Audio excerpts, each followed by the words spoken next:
I'm Rezlar. I'm Frosty. As nobody's really engaged quite yet. Yep. Oh, there we have a bit of. Oh, was that a triple stun for the Mystic? And welcome back to the Value Pack.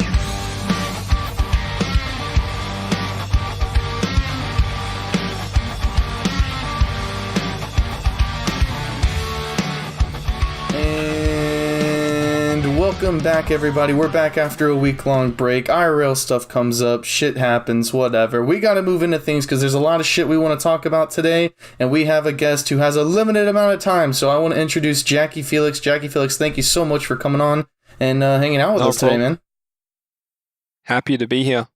So the first thing we want to talk about, and for those of you that watch our show regularly, we're going to do comments later. We have a limited amount of time with Jackie here, so we're trying to get this out of the way first. We'll do comments after he has to peace out. First thing, we want to talk about Witch and Wizard buffs, because they hit the quote-unquote PvE buffs that also destroy evasion builds. Yeah. So I guess first things first, Jackie, welcome. Thanks for coming on. You want to tell us a little bit about yourself, where people could find you, what you play, and how long you've been playing BDO and all that? Give us a little bit about JackieFelix, your backstory. Yeah, no problem. So, basically, I started playing a couple months after Steam release, so I've been playing for around 2 years now. And I'm currently a wizard in Black Rose. I'm sure you guys have heard Sacha yell at me a couple times. Yep, and also apart from that, I like to grind Ackman, but right now I'm grinding History more so. And basically, I like to help people in the game, help people learn and get better at their classes. And also, if basically people have any questions, they can check me out when I'm streaming live. But apart from that, yeah, that's basically a quick summary about me. Yep. I saw you in the BSL chat yesterday. You posted some copy pasta about we get it, you grind Ackman or something. Yeah, dude.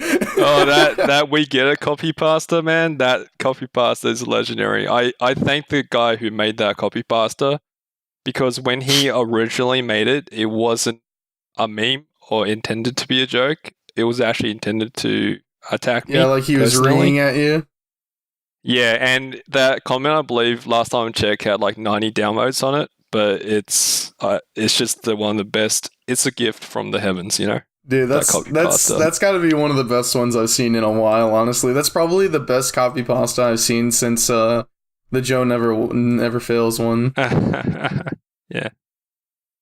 Yeah. So one of the things, like Jackie, I heard of you from kind of a while back, but one of the things compared to a lot of other Witch that I talk to is you're not like hanging your head in shame like defeatists, saying, crying as much about the class. You actually go out and try out how good spots are, and you actually try to optimize before just assuming something sucks. Because I think when you compare, even before all the changes, when you compare Wizard Witch to Mystic, one of the things you notice right off the bat with Mystic is that, like, yeah, you can optimize your rotation, but even before you do, you get pretty good loot. Whereas like Wizard Witch, you really have to optimize to get good loot, and you're kind of one of the people that does that. So I think that's kind of cool. And you have like YouTube comparisons of before and after, and Ackman on Wizard, Cray on Wizard, really like even back in the day, Manchums, and you have a bunch of videos like that, right? Yeah. So basically, if you go back to the point where they did the big CC changes and all that overhaul with how CCs work, and when they did the nerfs to our 100% damages and stuff like that. Basically, during that point, when I was grinding Ackman and everyone else was all complaining about how bad Witch and Wizard were in the in-game grind spots, basically all I did was I looked at what skill rotation I was doing before, and because our awakening, during that period where the Witch and Wizard's flow was bugged, like completely bugged, and it was not scaling properly, I basically just put a lot more pre-awakening skills into my skill rotation, and I could still pull this decent trash compared to the other classes, but obviously not as high. And I've never been a person to complain about the problems with which wizard too much. However, I do I acknowledge them. But yeah, basically, I'm more a person to kind of adapt and see what I can improve and what I can control myself, and not really too much what the developers do with the game. So yeah. So we got these Wizard Witch buffs on Wednesday. They were in PTR like a week or two before that, and a lot of the comments that I read initially when people read it is that pet scaling is the issue. None of these buffs are going to fix that. So you've been on the buffs now for almost a week. We're going on 4 or 5 days. You've been, I imagine, grinding in some of the higher end grind spots. Do you notice a difference? Is it still just because of pet scaling? Is it better? Is it worse? Did they miss the mark? How do you feel about it so far? Yeah, so basically, how I feel about the buffs is that there were, I believe, 80% of it was on the correct path. I do feel, we can talk about this later, but I feel like some of the skills for Witch are a little bit overpowered right now. Basically, compared to Wizard, you mean? Yeah, so or for like example, Detonated Flow and Yoke of Ordeal, those two skills. Well, actually, we can talk about those skills now. I feel like when Voltaic initially got the 30 or 40% cast speed buff, it basically made it so that the skill was already extremely powerful in large scale and 1v1s. And it only took a little bit of time for you to get used to the super armor rotation on Witch, even though it is very short. Witches do still have a super armor rotation. And once they went up and added the 15% debuff on Voltaic, it just makes the skill completely busted, as I think you guys can agree. Rezlar definitely can agree. I do agree to an extent, for sure. I just think I always just thought it was weird that they put it on that skill because they're already using that skill anyway. Yeah. So it's like it made no sense Why to me not that put it went it on on that. another skill that wasn't used like as much, you know? Yeah. So in like large scale and small scale, you feel like that? Yeah, I feel like Voltaic is one of the strongest large scale and small scale abilities now.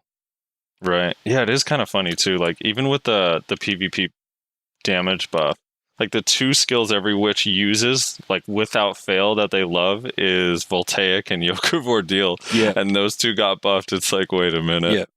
What? So Yoke of Ordeal got a PvP and PvP increase in damage. So and what would you, if you could move that evasion buff off of Voltaic, like where should that go? For Witch, I would say it's hard. Maybe what's that skill where the I don't want to comment too much on it actually because I don't know Wish that well. But maybe Equilibrium Break. Yeah, that's what I was gonna say. But again, that's the one where the rock like drops, right? Yeah, that's the Aqua Gel equivalent basically, except for it's way better because it's not damage over 10 seconds; it's instant. All right. Yeah, I actually haven't heard that. I mean, still a lot of the I don't know. Maybe I don't know good witches. I got to meet some good witches. I hope no one's offended by that. Yeah. Every witch I talk to is still like, nope, not enough. This is not good enough. Yeah.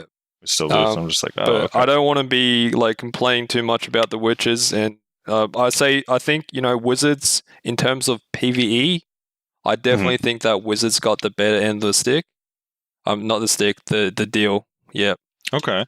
So why is that? Like in what sense? Because witches got damage buffs to 3 of their awakening skills, while wizards got damage buffs to 5 of their awakening skills.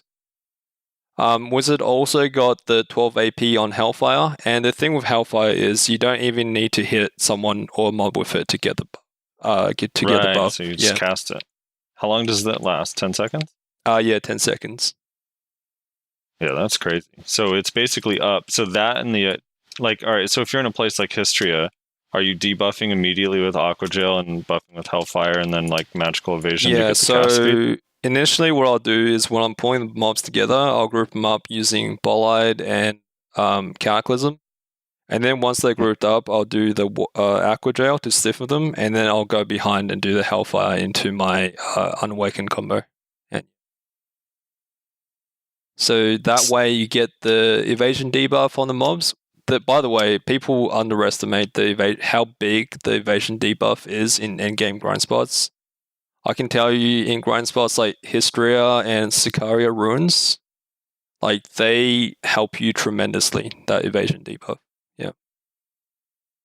So don't just run full AP, and accuracy does kind of matter in PvE. Yeah. A little bit. Sorry, what do you mean, Mark? Well, it's funny because you always hear everyone says like oftentimes, or just as an example, is just straight up better for PvE, but accuracy matters, right? When grinding. Yeah, well, especially in Hystria and Sicaria Ruins, accuracy is huge. Yep. Yeah. So before, obviously you grinded a shitload before the buff and after. What's kind of like,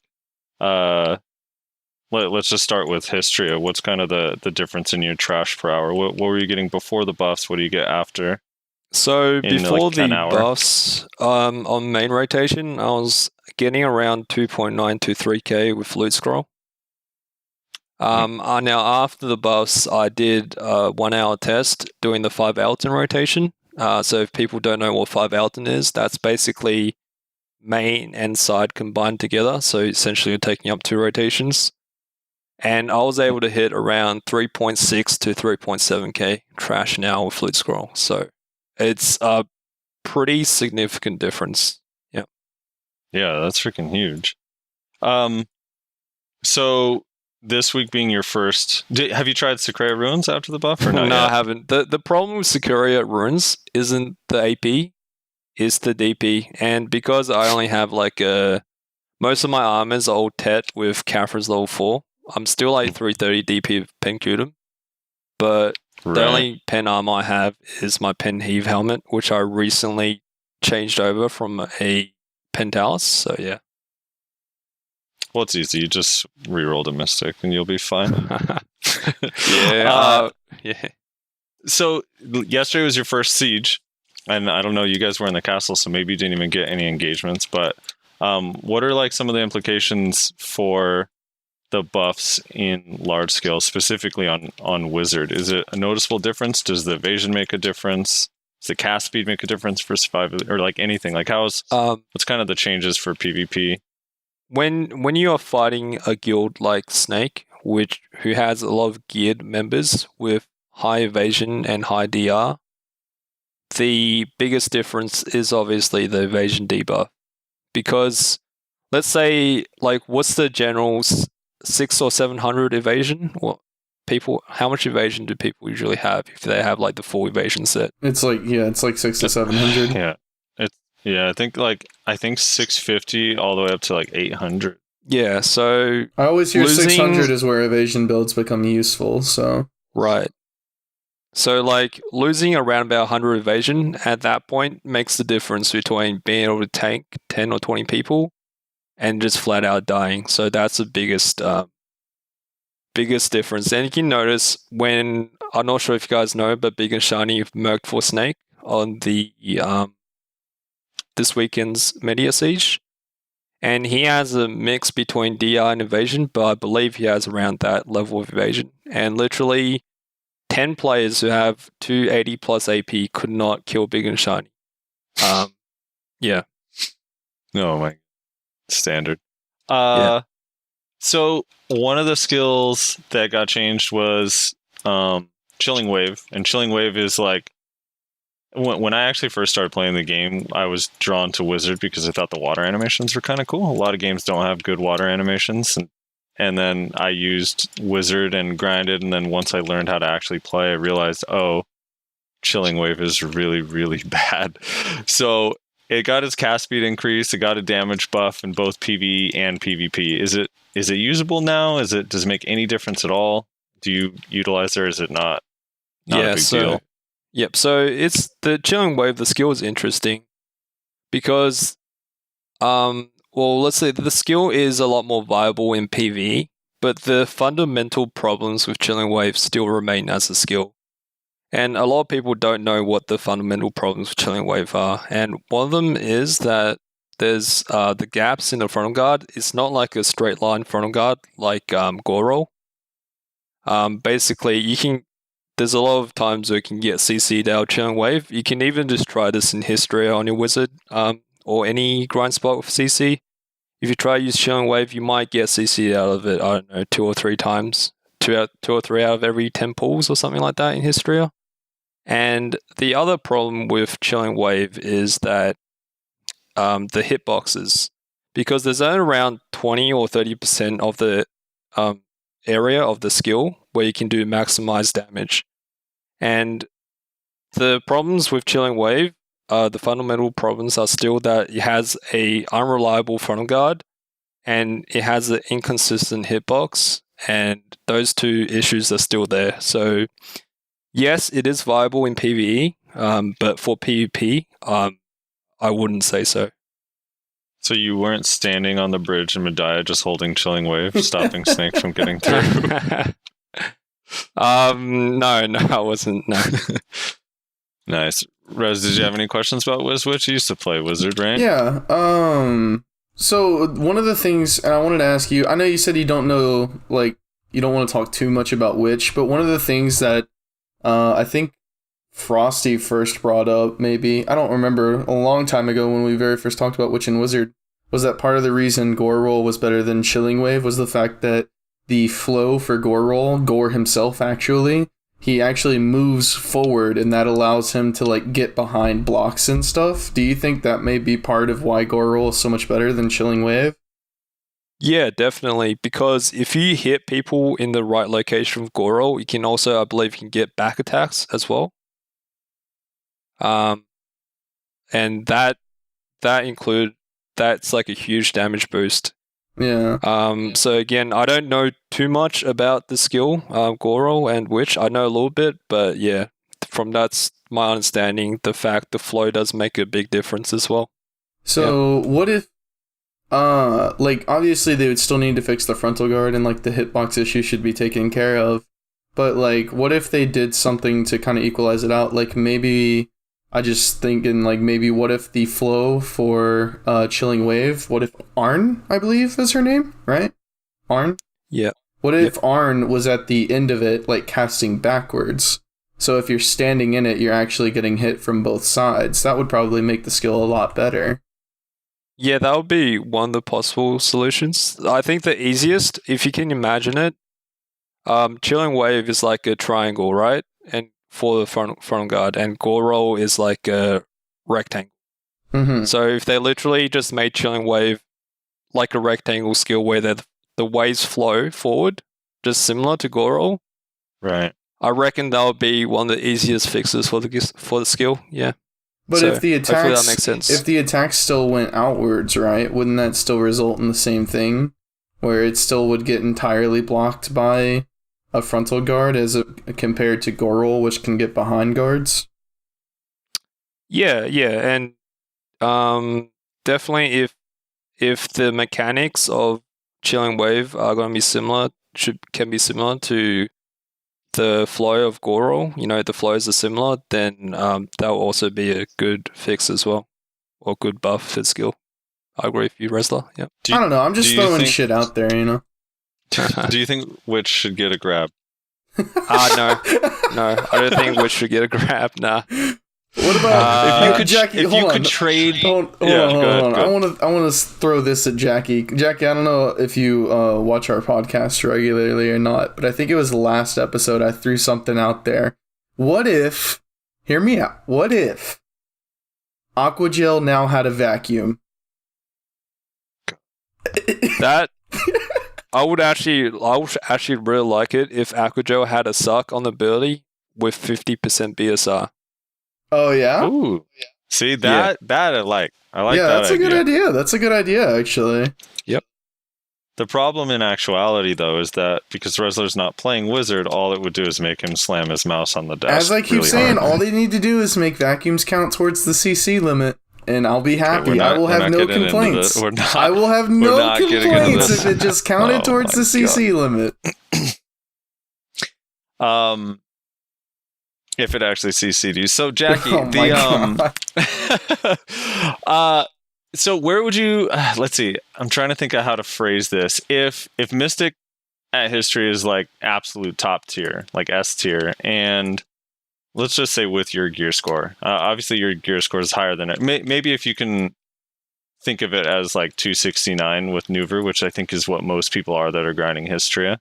But at 269, if Mystic's like absolutely top tier and Archer is similar or close, where now would you put Wizard and Witch when it comes to grinding there for money? And is it still worth it to have a Mystic alt to grind in Histria, or do you make enough money now that that's really not, like, it's kind of a waste?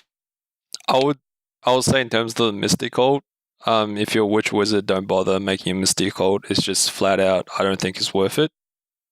Can we talk, if it's 269 Kudum, I would have a better understanding. All right, let's do 269 Yeah. Kudum, and then everyone can just imagine one day they'll have that. Yeah.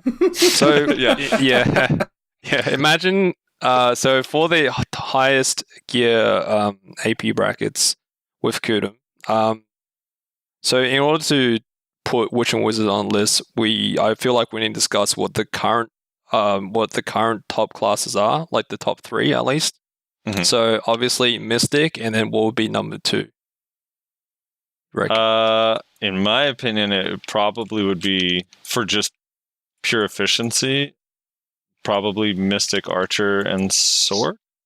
Yeah, you will put Right. Archer above Sork.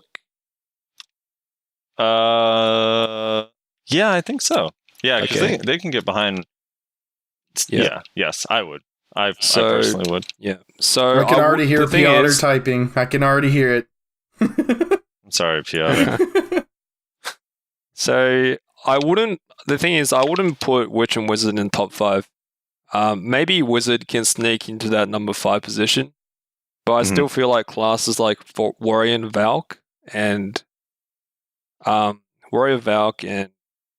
will still be number 4, number 5 around that mark. I reckon at 269 Kudum.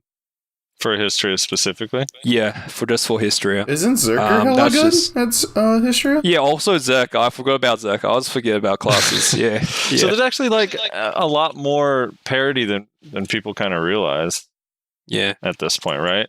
And I'm wondering too, Striker, like I don't even know any Strikers. And We gotta get a Striker on next I'll week. message Show Never Fails. No worries. What were you gonna say, Jackie? So how I would put it is they will definitely be in the top 10. And I'll say they'll be above average. Not slightly Okay. above average, just above average. Whereas before they were at the bottom of the pack, like bottom 5, I would say. Now they're like above average. Yeah. So do you think with these buffs that you actually, for like barrier to entry, you need less skill points to grind History now? Like, do you still have to use as many pre-awakened skills, or can you stay mostly awakened now? Did that change? You can actually grind Hysteria semi-efficiently just rolling awakened skills on your Wizard Witch. But it will reduce your efficiency. So you might be going from making 3.6k trash an hour down to like 3.2 or 3.1. But Okay. It's a lot more relaxing just rolling awakened skills, obviously. Yeah. Yeah, I watched for a second. Big and Shiny was grinding History last night, and he was like, I swear his rotation. So he pulled, like you said, with Cataclysm and Bull-Eyed, and then he just like, I don't know, just looked like they used like 4 skills. He would use Aqua Gel at the start, and then he just went straight to pre-awaken, Fireball, Explosion, Meteor, and then Water Sphere, and the pack was dead. Yeah, that's all you need to do at that level AP, yeah.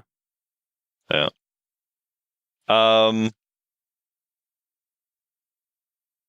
Yeah, I don't know. Wizard's the most boring class in the game. How have you stuck to it Yikes. how have you stuck to it for so long? Dude. Have you been tempted to roll for PvP or 1v1s or anything like that? Oh, actually, how do you feel Wizard is in its current state in 1v1s? I don't know how much you PvP, but yeah, how do you feel in 1v1? You mean after the buffs? Yeah. Yeah, post buffs. And did it affect 1v1s? So the thing about, especially let's talk about the debuff on Aqua Gel. The problem with putting a debuff on Aqua Gel, especially with 1v1s, is that it's very rare you can get that debuff off on your opponent, especially in a combo, because if you grab them and you do Aqua Gel, they'll get up before the animation finishes. So what you can do is you can get a KD first, put Aqua Gel, and then you need to do the Rebam cancel to get the second CD. So in terms of 1v1s, there's really not that much difference to how it was before. The only difference would be if with the AP buff on Hellfire, it might change some of your combos. I do have a combo video guide out there, which goes through majority of the Wizards 1v1 combos. So, but in general, I would say it hasn't made that much of a difference in terms of 1v1. Yeah. And you have in that 1v1 how to do the Rebam cancel? Sorry? The Rebam? You have the Rebam cancel that you're talking. Wait, so you go Aqua Gel. What is it? You said Aqua Gel and then Rebam cancel? But that's just canceling like the start of the Rebam, or is it canceling? So if you guys don't know, Rebam Fireball is one of the skills you can choose for Wizard instead of Rebam Heal. So the skill is called Sage's Rage, and what's interesting about the skill is if you do the key combination instead of doing the hotkey, which is Shift X, the skill actually has a lot of cancels with it, and the animation is a lot faster. So that's what I mean when I say Rebam cancel. Yeah. Got it. It doesn't cancel Aqua Gel's animation, does it? No. Okay. But it just means that would make a big difference, though, right? In 1v1s, if you could cancel out Aqua Gel. Yeah. I don't even think that would be too OP. I think that would be. The thing that I've always heard, cool. Is like make either magical evasion or the little like electric slide like a super armor like once every 3 seconds or something, and apparently that would help a lot. Right. Wait, how does your GM feel about you taking the Rebam Fireball anyway? Actually, when I first joined Black Rose, Sartre was very questionable of me choosing Rebam Fireball over Rebam Heal, and I kind of had to explain the benefits of Rebam Fireball. But I guess over the times, it's kind of I don't know.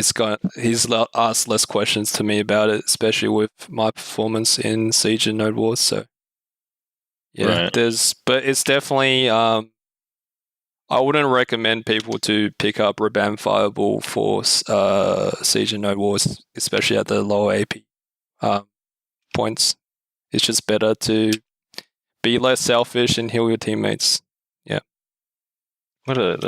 You've been trained. Sasha's trained you well. I'm kidding. So where do you rank Wizard in a large scale? Is it the best class in the game, or Witch? Who's better for large scale? Large scale. It's gotta be Witch, right? With large scale, I would actually put Witch number 1. Okay. Just because they have the Voltaic with the evasion debuff. I mean, that thing is huge. So before the update, you would have not said which one? Before all the cast speed buff on Voltaic and the new Witch buffs, I would have put Wizard number 1. Yeah. Interesting. But in my opinion, the damage buff on Yoke of Ordeal, Goro, which is Goro, and the 2 buffs on Voltaic just make Witch, especially like at all gear levels, just more useful than Wizard in certain some scenarios. Wizard would still be better, but I think for more majority of scenarios, which I would say Witch being better than Wizard. Right. I wonder how many Wizards in Witch. I'm like intrigued by the Rebam cancel thing because it's so specific to some classes. Like Sork is so much faster when you use Shift C and Shift X versus having the skills hotbarred. And I bet there's a ton of Wizards and Witches that don't even know that. Yeah, so I can talk quickly about that as well, if you want to. Yeah, please. So some other skills you can cancel out of Rebam Fireball with is your Frigid Fog. Your Okay. Meteor, your Blizzard, what else? Your Earthquake as well. So a lot of skills, you can actually get out of the animation lock with your Rebam Fireball. So it's pretty useful. And So your if you catch Fireball, someone in a stiffness with, I don't know, Earthquake, do you use normal Earthquake in PvP ever? mainly against iframe heavy classes like Sork or Ninja or Kuno. Yeah. Right. Okay. So if you catch someone in the stiffness, you can Bam Fireball cancel Fireball Explosion to get the knockdown after and Yep. actually like combo for them. Yep. So instead of what people usually do if they get a stiffen, is do the Earth response, which is a float. But the thing with float is it's less CC duration than a KD, right? So Right. if you can actually catch them for KD, then you have a lot more combo potential than if you catch float. So Interesting. Cool. You got any questions, Russ? um What's up, Or Jackie? you got anything you wanted to add, Jackie? oh no, you go Rezlar, yeah. Oh, I was just gonna say we just put up a tier list video the other day, and we ended up. Let me skip to the end of this just so you can look. So we placed Wizard in A tier alongside Sork, Berserker, Musa, Ninja, Witch, and Mystic. The only class that we put above A tier was Archer in S tier. Does that sound right to you? Is there something you would change? What are your thoughts on that? And this is overall, by the way. It's just, Yeah, this is including PvE, small scale, and large scale kind of combined, like how the okay. class as a whole is. Okay. Yeah, I would agree. S plus tier for Archer. S plus, yeah. You guys want to get Archer nerfed, don't you? S No, plus tier. That's why you put S plus. I do not. No. Oh. I want everyone else to just be buffed up to S plus. Yeah. Yeah, and for the record, Jackie, the classes we put the lowest were Tamer, Meiwa, and Kuno at C tier. Tamer, Meiwa, and Kuno. Yeah, Tamer one. Yeah, I have I to guess- reevaluate the Tamer one soon. Yeah, I don't know too much. I'm not too sure about the Tamer, but I think in general on the list, yeah, I'm fine with it. I'll agree with it. Yeah. Look at that, we So- did okay. If you could change, like, what does Wizard need now going forward? Like, if they're gonna go through and touch the PvE balance of some of the other classes that are still underperforming, and then after that, I imagine they'll continue to look at Wizard, Witch for whatever, just as they do. Like, is there anything it still needs? Like, is there anything you would change with Wizard to kind of, I don't know, either bring it up or down, or do you feel like it's in a good spot? I think in general, I'm very happy with the buffs that we received. We needed them for a long time because we've been struggling with endgame PvE ever since the big whole CC changes. But I don't want to be that guy that kind of gotten something and wants more. But if I was to say one or two additional changes that would really make Wizard, I don't know, just more reliable, is to make some of those changes I mentioned before to Chilling Wave, because I feel that skill fundamentally is broken, and they need to see what they do to rework that skill. And apart from that, maybe just increase the animation cast speed for I don't know, Bollard of Destruction by like maybe 10 or 20%, because the way it works right now is, especially when you're casting your 100%, the animation is so slow that people have enough time to literally just walk out of its range, area effect, or just instantly grab you. And not only do you lose 100%, but you don't do any damage either. So yeah. Yeah. What matchups do you do? Do you 1v1 or not too much? I actually 1v1 quite a bit in history. I fight a lot of mystics for the spot. Are you able to kill mystics? I can, unless they're 340 or 350 DP to the point where I can't one combo them. Right. Then it's like auto loss. So what matchups do you do well at on your Wizard, and which ones are you kind of do you think kind of suck for you? So I usually fight a lot of other witch wizards, but recently I've kind of been branching out, fighting some archers, some mystics, and classes like that. I feel like the classes I have trouble with are really good Meiwas, like, Nyashi, like people who know how to fight. So just example is Nyashi, but I've fought some really good Meiwas in the past, and when they understand how wizard mechanics work and they're just able to abuse the tiniest of gaps in your super armor.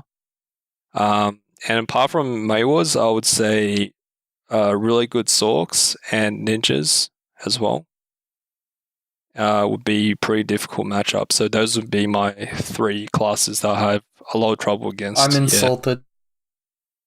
What? Oh yeah, you don't do you. Are you okay saying against you Zerkers? don't struggle with berserkers? I'm gonna have to put you in the dirt for that, Jackie. Actually, against really skilled Zerkers, I do. But the thing is, Oh shit, he could kick my ass then. like, I don't mean when I say struggling, right? What I mean is like winning 2 rounds out of 10, Yeah. right? Right. That's what I mean when I'm saying I have really a lot of trouble. I feel like I can at least go somewhat even with a Zerker if we're around the same gear level. Yeah. I think everybody struggles against Nyashi. That dude's fucking insane. Yeah, definitely, yeah. I was gonna ask, this is kind of becoming tradition now, every time we have somebody on that does a lot of large-scale PvP. What are your thoughts and your feelings around protected area? What are your thoughts on it?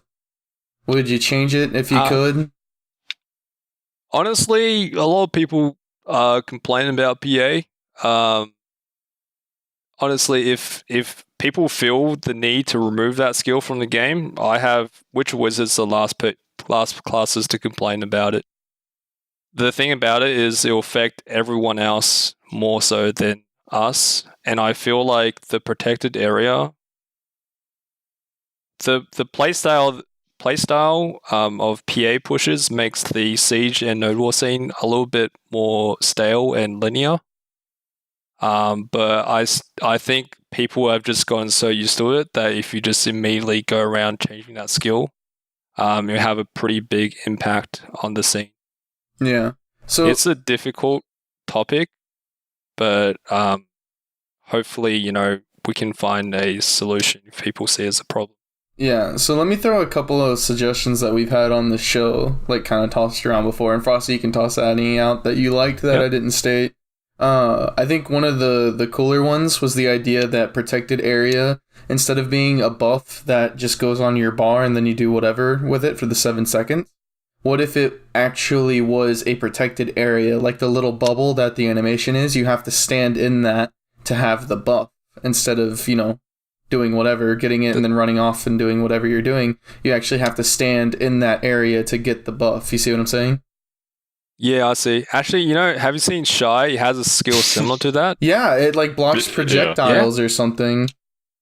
So it means something like that. But yeah, something like that, but maybe bigger. I mean, for the case of PA, but probably bigger, right? Well, and plus it's kind of a bit different, right? Because that ability specifically blocks like all projectiles.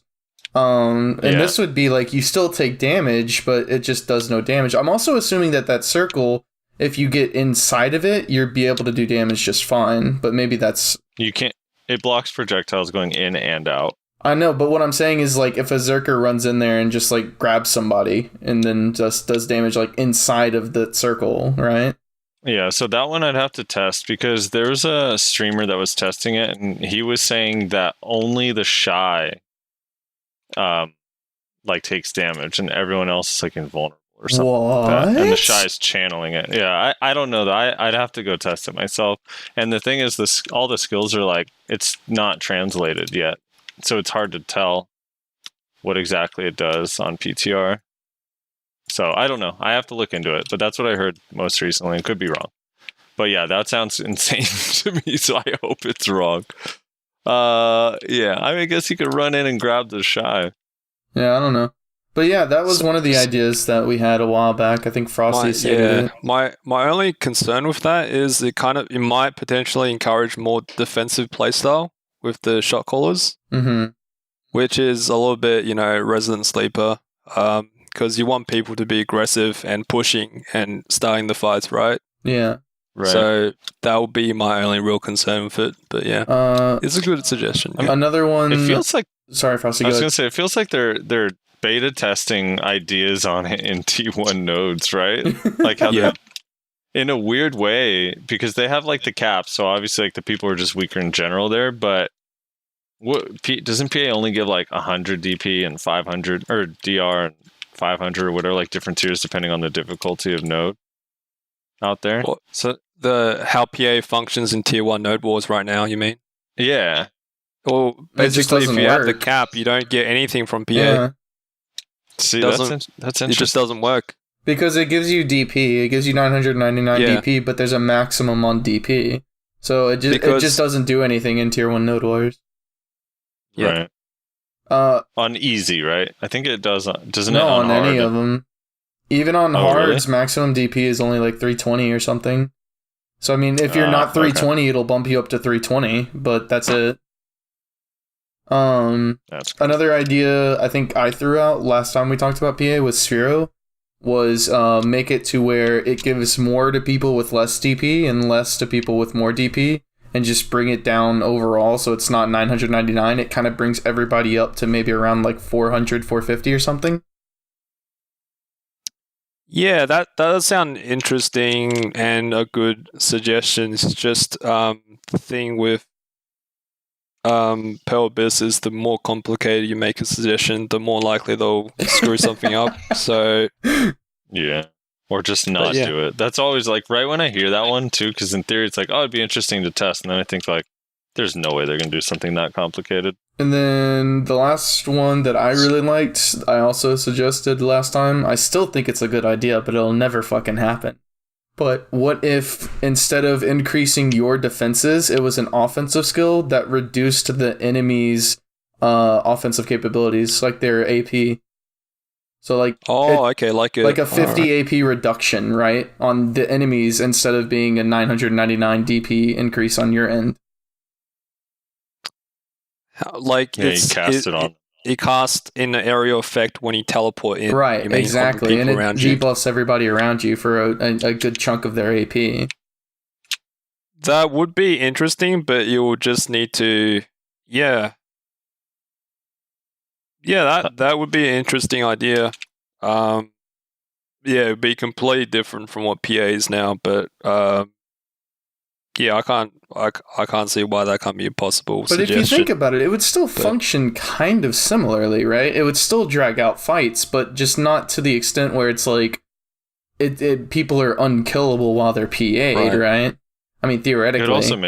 It would also make flanks way more viable, because you wouldn't have to be next to a wizard or a witch to get it. Yeah. So you just have to have your wizards and witches give it to others for it to be effective. That would be kind of cool. Maybe let me write that down and I'll get it added to the Shai class. Dude, so eventually. Where's Dr. Positive? Get him in touch with Cacao. Let's shoot this idea out there. I don't know. I like that one a lot, honestly. Yeah, and to be honest, well, looking at some of the Xbox Node Wars and Sieges, I do like the fights more when they're more like drawn out and people like fighting it out instead of as soon as your PA wears off, you're just going to get deleted in half a second. Yeah, you get melted. Yeah. Because 3 witches, all with 270 to 290 AP, decided to Voltaic at the same time. Yeah. Yikes. Except for that Voltaic, you know that cast speed's actually a nerf, right? Because here's the thing, if you think about it, Frosty, if that had a longer cast time on it, it actually wouldn't have gotten blocked by PA, right? So it's actually a nerf. Just go into war overweight if you want that. Yeah, that's a good idea. Go into war like with 150% weight, teleport in, and that'll work out for you. Yeah. I don't think you could teleport, but you can take a CTG onto an army. Oh, actually, if you're overweight, it makes your iframe longer on your teleport. Yeah. Well, you can teleport to a when certain you're point. It's like once you hit like 150, you can't do it anymore or something. Yeah, once you go past that point, it's like you can't. Yeah. That's So you can be overweight, and it'll extend all of your iframes. It's the same thing with Sork. Like, you can iframe with overweight as a Sork, and it'll extend your iframes, but you'll only be able to go to like 150. Or maybe it's a little bit higher than that, actually. For some reason, my brain is telling me like 170. But either way, at a certain point, you just become too heavy to use your abilities. But yeah. I don't know. Right. That's just... We always like to play around with PA because it's such a big like aspect of the game, and it kind of like defines large scale. So it's just interesting to throw ideas around and kind of think about like what it could be if we could change it. You know what I mean? Yeah, definitely. How's Wizard at Star's End? I actually haven't tested it out, but I know people who have. And they said they were getting like 269 Kudum. They were getting around about 2.5 to 3k trash loot an hour with loot scroll. So I feel like once they add the new earring into that spot, it'll potentially be pretty decent silver per hour. Yeah, because that 3... What is that? If you can pull 3k trash, it's what, 50 mil or 45? It's the same as the history of trash. So it's like 3k, that's 45 mil. Right. Well, it's 15.5. It's a little bit history of trash. Oh, it's 15.5? Mm-hmm. Oh, okay, my bad. Yeah. It's a little bit more then. Yeah. Yeah. So, yeah, it's a cool spot. I did 2 hours there with the loot scroll, and I think I got like 2,300 my first time and 25 my second. And yeah, I literally didn't get anything else. That was the thing. The red drops there are a little bit bland right now. I did. I want those crystals. I did about 20 minutes there during the DDoS attacks. Lagged out, lost my home crystal. What up, it's your boy? No! I actually ended up dying 2 times. Like, I actually ended up dying and losing 2 hand home crystals, but I got them back through a ticket because of the DDoS attacks. I did as well, but I was just like, are you fucking kidding me, dude? Yeah. Still not as hard as Secrea, though. No, that place is fucking... Holy shit. That's my worst nightmare grinding down there. Yeah, Secrea is rough, but it's funny because I started playing Tamer, and Mystic down there, it was hard at first, and then I got some DP upgrades, so I was like 342 with Kudum, and it was fine with the new elixir, or rather the new draft and everything. Like, just the HP recovery was fine, but on Tamer, it's like my heart is pounding the whole time I'm grinding there. Even at 342 DP, I just get hit so hard. Yeah, dude. It's nuts, and I'm not even like an evasion. I'm not even evasion. I'm like DR build, so it's supposed to be like nice for PvE, but no, I just get clapped down there. But I love that spot. The way the mobs aggro there is so good. There's so many mobs, it's so dense, and they just constantly come to you, and they don't take forever to like go to a location and come back. They move really quickly. So yeah, it's not like History or Ackman in terms of the pulling the mobs together. It's more like Feather Wolves, if you can imagine that. Yes. No, exactly. Yeah, it's a lot like Feather Wolves. And for whatever reason, yeah, like how Feather Wolves, when they aggro to you, even if you can't hit all of them, they still like come near you, which is kind of cool. Frosty, you excited for, you got to gear up for the Ash Forest spot, brother. 300 AP, 400 DP, easy. Yeah, I'm going to go there with a Pocket Shai healing me.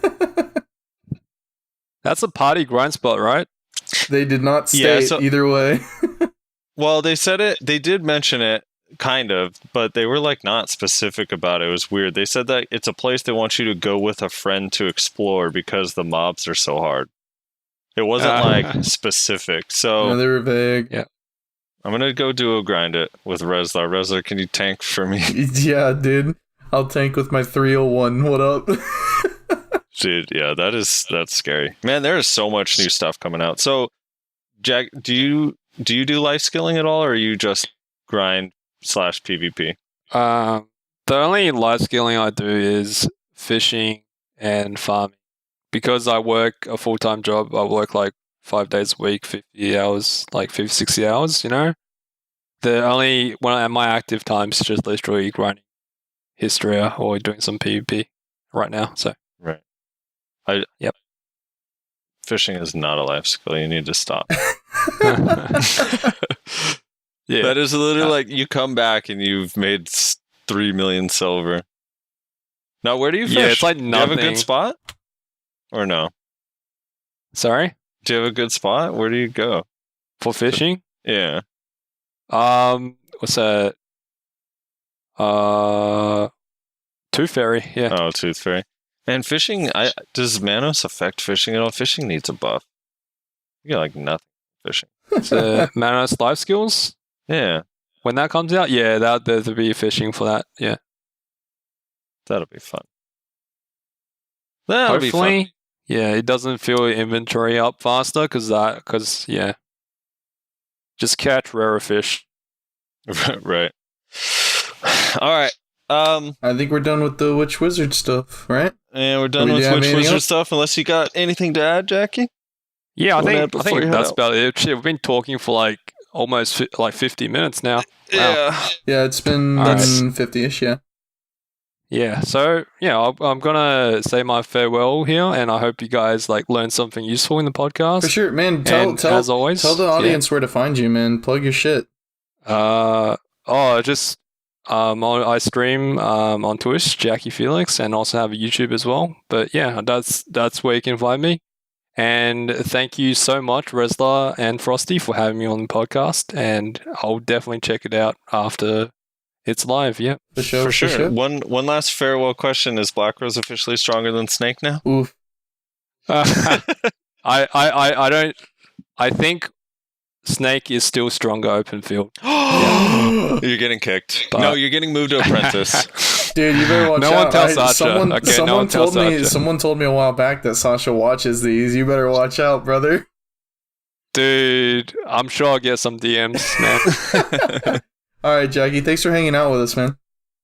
All right, peace out. Thank you. Bye.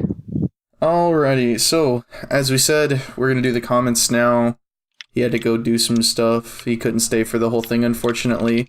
Frosty, do we want to do value pack comments or tier list comments first? Because we're gonna do both. Let's start with the value pack because it's been a while and they need their comments answered, and then we can do the tier list stuff. Alright, sounds good to me. Oh, jeez, my elbows just popped out. Okay, sorting by new. So, Kamikaze says, just a point, this is on the value pack for everybody that wasn't paying attention. Just a point I want to make, support all of us anti-vacuumers out there. At this current meta with the CCs the way they are, vacuum is the worst CC to get hit by. Valk Vacuum has sometimes the range of a cruise missile. It feels both in radius for pull in, but also the distance Valk can cast it from. But it has a clear animation that is possible to dodge it without having teleporting iframe. Still should count as a CC. It also pulls people in, for instance, in block jump for Ninja Kuno. So even that iframe isn't spared by the vacuum. Mystic's vacuum is by far the worst. Fast, almost possible to see/react to in a fight with more than 2 participants. And together with the general mysticness of slows and other stupid things, I hate that we haven't gotten the only one slow applied fix from KR, makes Mystic problematic. If Vacuum stays the way it is now, they should at least make it so the indicator is a bit more visible to the cluster fudge of large-scale fights, and make it so super armor stops you from being pulled. You still take whatever damage, but you will not be pulled. Or just make it count as a CC and stop Mystics from perma-CCing you. Also, why Witch Wiz used as example to be the counterpart to Mystic's grind speed. There are a lot of classes that grind slower than Witch Wiz. Just a little thing I found a wee bit annoying, just my thoughts. Also, what's your thoughts on Bassi/Voltara belt versus Orkinrad when 261 AP? Oh man, a lot to unpack here. All right, let's see. I'm going to try to go backwards. Bassi versus Volterra versus Orkinrad? Bassi/Voltara versus Orkinrad, yeah. So basically AP versus hybrid. When at 261 AP. I mean, if you're going full evasion, Orkinrad's great. If you're not, Volterra is better than Bassi. It's just more expensive. I personally think you're better off waiting to get a Volterra belt so you don't have to upgrade it again later. As far as the vacuum stuff, I do like the idea of a better indicator. Because there's definitely times where people don't know or whatever. If there was some sort of visual indication or sound effect or something to go with vacuums, I actually feel like this about quite a few CCs. It would be nice to have a little bit more of an indication. Yeah. Yeah, again, like the qualifiers you use when you say stuff like perma CC, like that's not a thing. So it doesn't really apply. Unless you're being hit by a ranger. Yeah. Well, even then, it's still like a chance, right? And they have to execute it perfectly, and you're not going to do that in large scale. Like you're not perma CC'd. Like it's over the course of a fight. It's actually only a few seconds. But again, I mean, my stance is this: if you're gonna make it count as the CC limit, then make it actually CC. You shouldn't be allowed to use skills. I stand firm with that. And then the Valk one works a little bit different because it's kind of instant, but I don't know. I think it's more annoying than strong. That's my thing. I really think it frustrates people a lot more than it should, just because how it works can irritate people. But I don't know, man. I played a lot of other classes besides Mystic, and even as a Mystic, you still have to deal with Valkyrie and Mystic vacuums, and it's just never bothered me. Not even a little bit. Nom a fatty kitty says, what Zerker is complaining right now? That was awesome. Love the podcast. And as a wizard main, more OP. PA loves witch and wizard. Yeah. Oh, I wanted to respond. He made a comment about wizard witch in the last commenter. Okay. There are definitely classes that struggle in PvE. Kuno Ninja, especially at high-end grind spots, aren't great. And I think there's areas where Tamer's questionable. Striker, obviously. And a lot of these we're going to be going over, because over the next few weeks, I'm like 100% sure they're going to buff most, if not all, the classes. So yeah, you're definitely right. And that can be annoying if you feel like your class isn't being discussed. It's just Wizard Witch is so popular right now, and they cry a lot about it, so it's just at the forefront of our minds, I think, when we discuss it.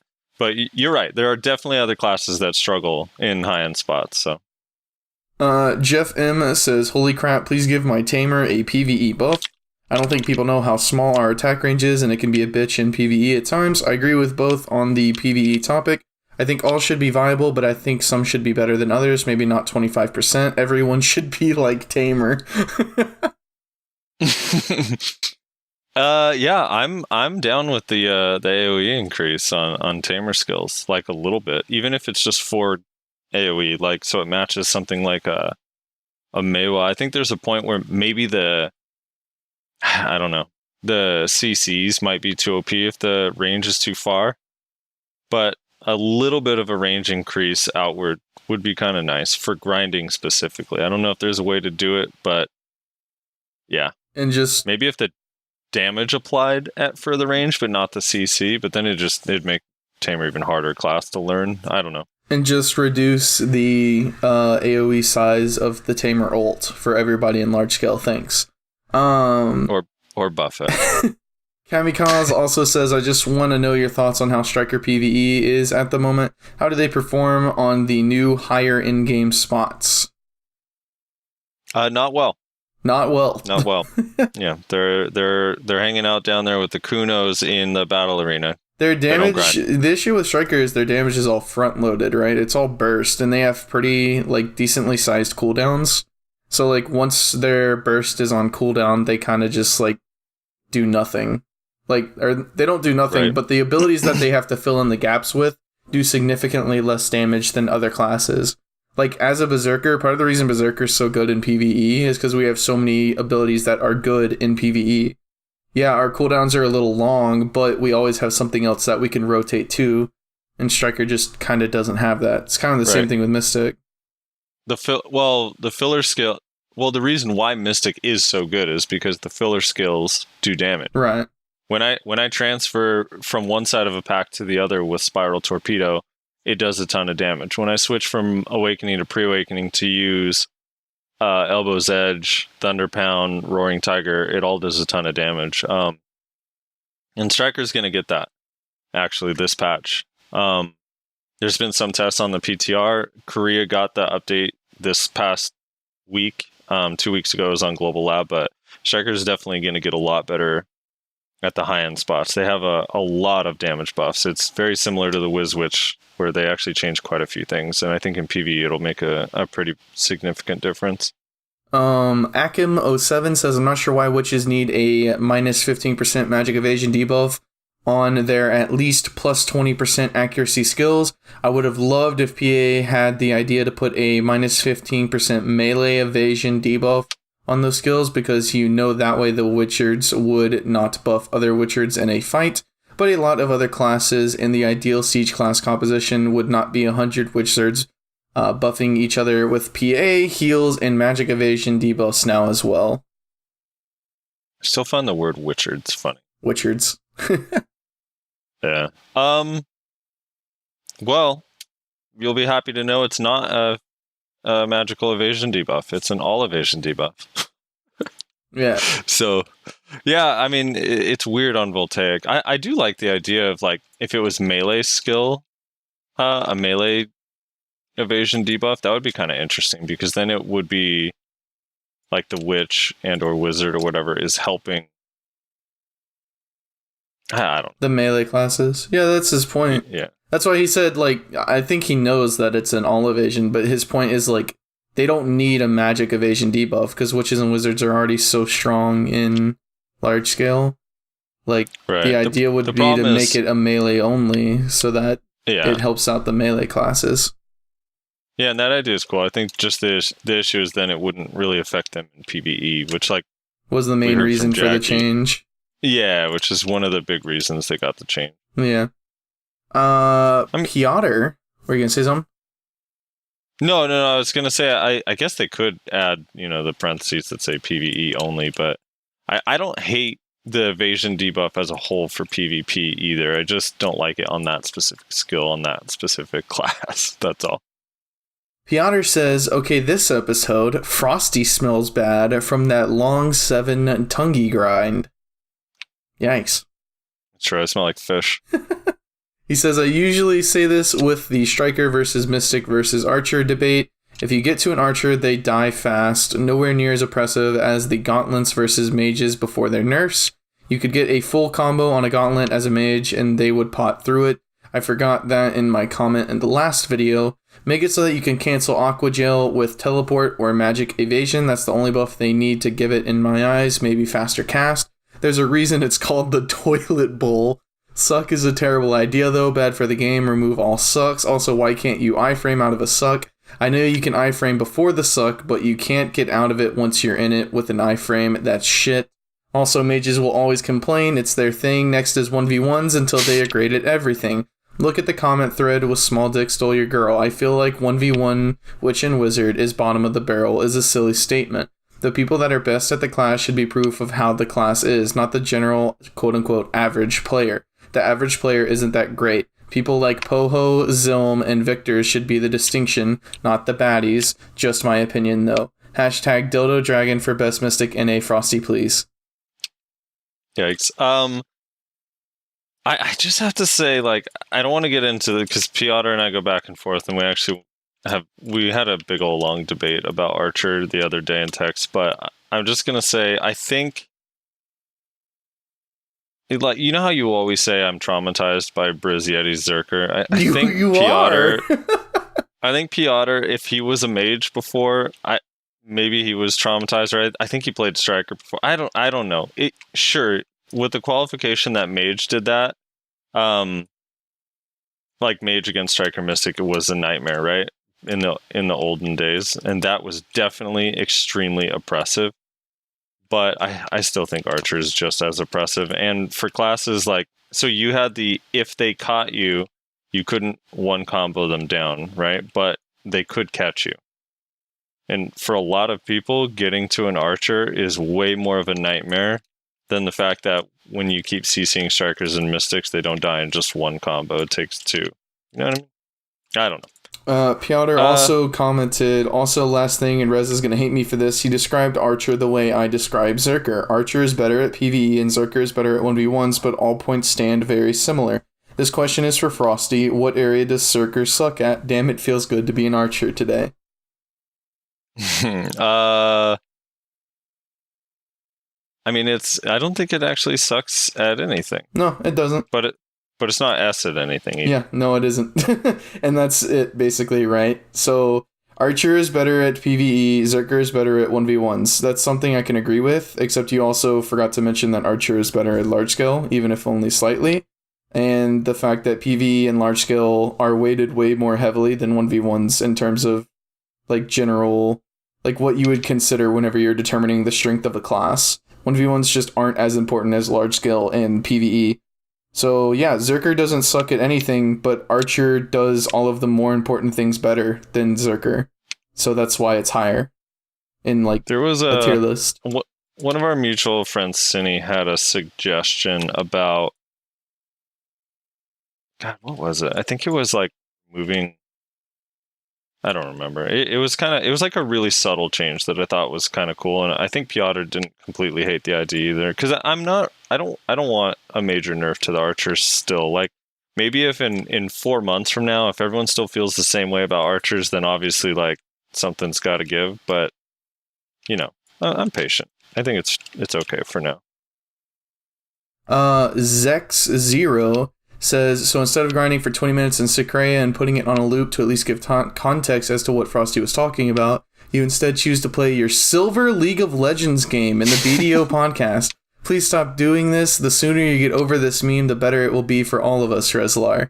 First of all, bold of you to assume that I'm that high of a rank in League of Legends. Second of all, yeah, I don't know. I asked the Discord whether they gave a shit or not, and out of everybody who responded, the general consensus was no, we don't give a fuck as long as you're talking about BDO.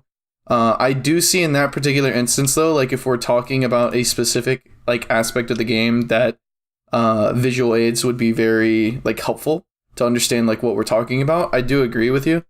But apparently Frosty has been talking to people and people have been complaining about it, so I don't know. Join the Discord, because that's where I'm going to ask people their opinions on things before we change things.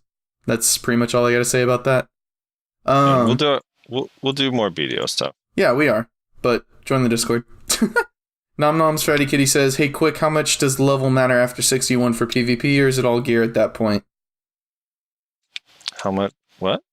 How much does level matter after 61 for PvP, or is it all gear at that point? It doesn't matter that much at all, honestly. For PvP, I don't at all. Yeah. I've never run into someone and couldn't kill them because of their level. They were either better than me or I was better than them. Austin... Or they were an archer. I'm kidding. Austin Lassiter says, the only way I found to cancel all stuns / putting weapons away out of V escape is to fall off a ledge the millisecond V ends. The falling animation will cancel all stuns / freezes from V, and you will instantly be able to use skills. It even skips the falling animation. Timing this is very difficult, but it does work. You sort of just appear on the ground ready to use skills instantly. Yeah, I'm just going to keep trumpeting this. Emergency escape V needs to just always work if it's on cooldown, no matter what is happening. If you're CC'd, if you're knocked down, if you're grappled, no matter what, it should just work. Yeah. Like that's what it is. It's like the one CC break you have. It's your one oh shit button. You can't use it again for 5 minutes, so you have to use it wisely. But sometimes you just can't do it because of literally chance or happenstance. It's silly. Supermaxter33 says, I agree with Rezlar on which was a PvE boss. Their time is past. If they want solo money, they can go see Monster Hunt or Life Skill. Yeah. Yeah, I don't know. That was a bit of a meme, but I mean, the truth is like, I do firmly believe that someone that's so oppressive in large scale, like if they're weaker at 1v1 and weaker at PvE, I'd see no issue with it whatsoever. There's that part is true, honestly. I don't understand, like what's his name said earlier, Kamikaze. I don't understand the idea that everyone has to be good at everything, and I have a feeling. Like, you know, call me tinfoil. I'm putting on my tinfoil hat, but I do have a feeling that once everything is equalized in a PvE, what's going to be next? It's going to be 1v1s, because Witch and Wizards cry the most. I mean, honestly. They just... Well, that's already happening. They're buffing... Wizard Witch inadvertently by nerfing all the other classes, like here and there, like the Crouching Wolf nerf and stuff like that. Like all those, like over time, will affect Wizard Witch. I still am with, like, I get the idea, and I'm not too opposed to the idea of, like, if you're great in large scale, bad at 1v1s or whatever. I just think for PvE, not even everyone PvPs in the game. So the fact that, like if I play a wizard... Are we taking into account casuals now, Frosty? Yeah, I mean, because there's even hardcore people that play that don't really PvP, and I don't think there's any reason why I should take them longer to progress in the game because they chose a class that happens to be good in large scale. That's my only thing. And Burlibus agrees with me. They said they're going to try to get everyone up in PvE specifically, so... Yeah, you can hate on them for one-on-ones. Don't let them be good in 1v1s. Let them be oppressed in 1v1s. It's fine. Pop Alicia says, Lon, that's all I have to say. Also, really enjoy this podcast. Actually, don't ever really listen to podcasts, but this was refreshing. Anyways, Lon needs buffs that will improve our large-scale PvP, which will inherently break us in small-scale PvP, but still we need something at least, much like Valks. But as you said about Tamers, Lon has a small community, and we don't really complain, TBH, but buffing OP classes already, though Witch Stards are actually food for lawns, he says, is still a slap in the face to actual classes that need work, lol.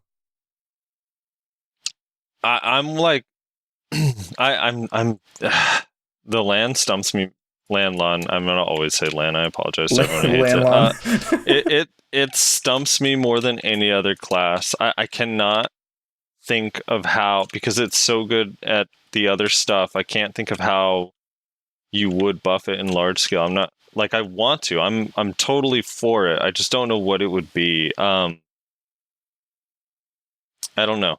I kind of like the idea of maybe like some skills. Like, so you know how, I don't know if you know how Tiger Blade works on Musamewa, but Tiger Blade is like a buff, or it kind of alters your skills for a 30-second period of time, and it has a kind of long cooldown.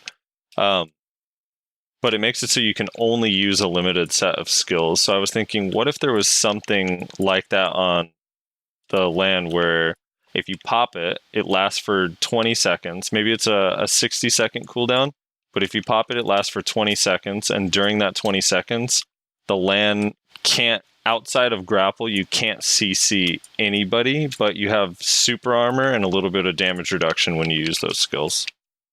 That'd be kind of cool. To kind of help out just specifically for large scale. Yeah. I think that'd be kind of neat. That would be kind of neat, actually. That'd be interesting. But that would, I don't know. I feel like the better thing to do just for everybody is to not revert the CC changes, but like what I said originally when they came out with the CC changes, like, and I think you agreed with me way back in the day when we first talked about it, like, allow people to pick and choose what they want protection and what they want CC on. So, like, that would be fun, for instance, like Ancient Wave, right? You could say, like, okay, Ancient Wave, you can either have the knockdown on it, or you can have super armor on it, and you basically pick, and you can only have a max of, like, I don't know, like 3 or 4 CCs in your Awakening kit.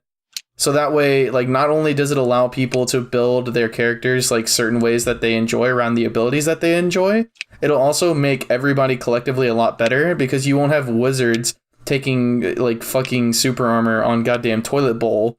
They'll put Frontal Guard back on Hellfire. I don't know. That's what I think. I've always liked that idea. That would also help, like, with classes like Lon, you know, because now they can be like, oh, these abilities would be, like, super useful in large scale if only they had, like, protection, you know? And it's like, now they can do it, you know? See, I actually don't... Again, this is why land's one of those things that is complex. It's not their protection is not the problem. It's like a combination of the long animations with, even the ones with super armor, you die during, even if you're not CC'd. Like, they're like too squishy to really like sit in there and contribute to a large scale fight in any meaningful way. Because they used to have, like, before the CC changes, granted, like, we didn't get to experience it, but I don't know if you remember back when it came out in Korea, it was getting buffed like every other week before the CC changes, even when it had a ton of protection. And it still was like underperforming. So I don't. It's just like one of those weird. I mean, it's going to permanently be flex unless something changes. So, and it's okay at flex. It does an alright job at that. It's just like everyone is flex. I think you mean flame tower duty. Yeah, flex tower, flexibly hopping in and out of the flame tower. Occasionally the watcha. Christian Kaltwasser says, all memes aside, the only way I can justify the wizard and witch buffs is if the in-game content continues to switch towards PvE. Siege and Wars being the only in-game content we've had for majority of the game, you have to understand this class already holds a huge position in its role. Maybe I feel like that because I played Maywall and Tamer. Hopefully, in part, they can buff other classes, large-scale potential. Good shit, though. Keep it coming. It's your boy, Young Rich. And Rezlar put some BDO content in the background, man. No, I can see that point. And as Rich knows, Rich is a good friend of ours, but they're adding some new stuff that might make things interesting. And we'll talk about it a little bit later, but yeah. Yeah. Adam Punton says, Archer main since they launched, Frosty knows balance, PA higher win. Love the podcast, and I recommend it to my BDO friends. Appreciate it, man. Dude, that's a high compliment. Everyone on Reddit disagrees with you.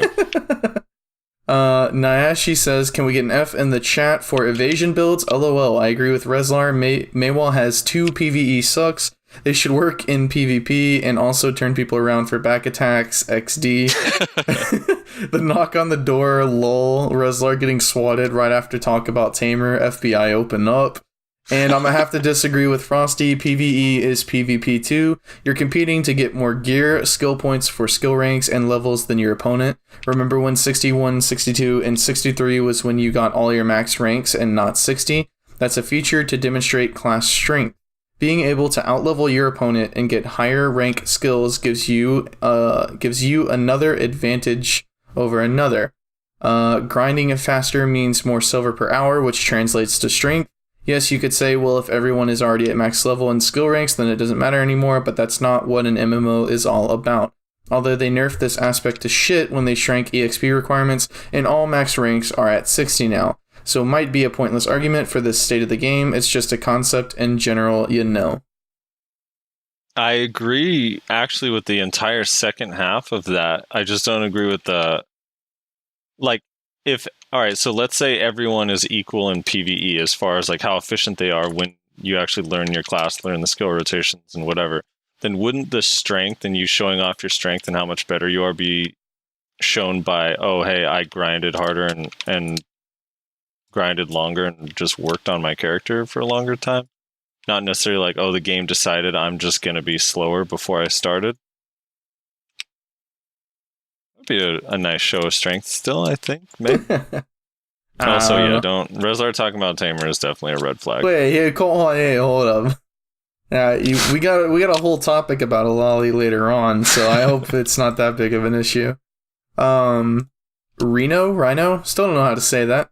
I'm fine with Witch Wiz getting some PvE love. It's different from PvP. I don't believe just because a class is good in PvP, it should be bad in PvE. Different types of PvP can be different from class to class, like Witch Wiz is good at large scale, not as good in small scale, and somewhat bad, parentheses, is super hard in 1v1. But I agree that PvE should be the same for every class, if not very close with each other. Of course, there will be classes that just fit grinding certain spots, like Musa at Manshams, but I feel every class should be able to be competitive at the in-game grind spots. So if you are a solo player that don't really want to PvP, you can still do something fun at the quote-unquote in-game if you enjoy one of those classes that isn't currently very good at those spots. I do feel the negative evasion buff may have just been a PvE buff, so it's not a PvP buff because I don't think they needed that, but it sure makes them viable at Histria. Hopefully it makes sense. Once again, great podcast. Thanks. Yeah. Actually, no, I agree. And well, the evasion buff is definitely a PvP buff as well. Yeah, it definitely no question. is. Well, all right, Reza, let me throw this at you with the PvE thing. What if instead of like you're just bad at PvE in general, every like class has its area where it's good? Like for example, Archer or let's just say like Valk, Warrior, and Lan, I'm just throwing out random, are super good at Secrea Ruin. But then like Mystic, Striker, and Maywa are really good at history. Is that more fair, or they just should be bad everywhere? Listen, first of all, you're talking to the wrong person. I hate the PvE in this game. It's the most fun hack and slash. It is not. It is so mindlessly boring. The only time I can PvE is if I have some shit to watch on my other monitor, or if I'm hanging out with friends, which is pretty much 90% of this population. Nobody actually enjoys grinding. Nobody just stares at their screen, running in circles, grinding for hours at a time, without either talking with other people or watching some other shit. So I don't like PvE. And shut the fuck up. No, you don't. I do in the morning. You sit in Discord literally 24/7. I do, because I really enjoy Discord, but no matter what game I'm playing, I'd be doing that. Why wouldn't I be doing that? I don't mind the idea that everybody should be good at PvE. My biggest question is, why did they start with Witch and Wizard? That's my biggest issue. I just think because it's the most popular. It's not because it's not because it's the worst at PvE, because it's not. It's because they cry the most. And so if we're going to start getting into this habit of giving people what they want just because they're whiny little babies, then like I said earlier, I'm putting on my tinfoil hat again. What's going to be next? It's going to be 1v1s. I'm telling you. That's my issue with it. They're setting a precedent of giving people what they want just for crying. And I don't like that. That's bad. Like, I don't like the idea of that. I don't like the idea of these people are crying a bunch, so how do we make them happy and make them buy more pearls? Oh, we'll just fucking buff them in this regard that they're crying about, because obviously they know best. Like, no, they don't. I'm sorry. I hope your son is not listening to this episode. It's like, that's my bigger issue with it. I have less of an issue with the idea that everybody should be good at PvE. Like, that's fine. I may not agree with that, but I can understand that, and that's a fairly reasonable position to take. I don't like the precedent that they're setting of giving people what they want just for crying. That's my bigger issue with it. That's fair. They are going to buff everyone, though. Yeah. I'm pretty sure every single week we're going to see a list of buffs to everybody. Yeah, Zerker 5th grab for a while. Venu Venkat says, wait, I just realized the reason Pearl Abyss loves Witch and Wizard, PA equals Pearl Abyss, and also PA equals Protected Area. X-Files theme song. Yeah. Scrab says, Lamau needing to use heavy bowgun to beat Behemoth, Keck dabs and hangs himself. I never beat Behemoth, still have yet to do it. We got distracted by Kulve Teroth, and now we've been playing other games. We played a lot of Death Garden. That game's really fun. If you ever played Dead by Daylight, but you just felt like Dead by Daylight was a little like annoying, I suggest checking out Death Garden. Super fun. Might be in the background of this video. No, I'm just getting Frosty. How much in Death Garden? Because it sounded interesting. How much silver power do you make playing that? Well, if you're fishing, 3 mil. Oh, nice. Yeah, 3 mil over 8 hours. Yeah, it's pretty fun though. It's a pretty cool game. Lost Souls. The Witch Wiz buffs are kind of stupid. They are already a good class all around from PvP to PvE. Why not buff? Well, you already see where this is going. Why not buff other classes that struggle with PvE and then two lines down, like give Ninja more damage to mobs, of course. I think it's gonna happen, Lost Souls. Honestly, yeah. Ninja. I'm pretty sure Ninja and Kuna are definitely gonna. That is contradictory sentence, but I feel very confident saying Ninja and Kuna are gonna get PvE buffs eventually. Like within the next 4 to 8 weeks, it'll happen. Yeah, it's quite likely. This is also the comment thread that an earlier person talked about complaining about 1v1s.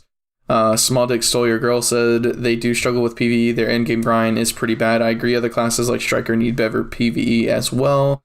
Later on down the line, he also says Witch and Wiz 1v1 is bottom of the barrel.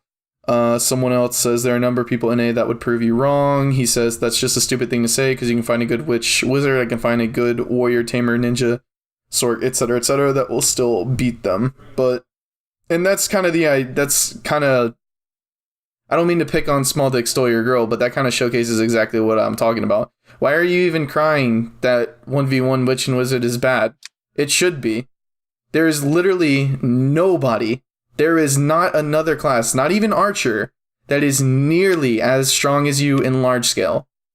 So if you're bad at 1v1, like, sorry, that's just how it's going to go. That's the trade-off for it.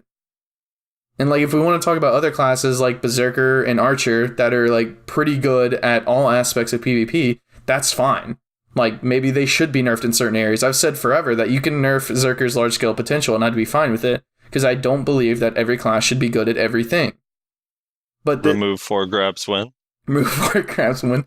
Like that. This is exactly what I'm talking about. The fact that Witch and Wizard is bad at 1v1, or like an earlier commenter said, parentheses, very hard. Like, that is not. I'm sorry, that's not a viable complaint. Not when you're literally the most dominant class in large scale, which is by far like light years more important than fucking 1v1 as well.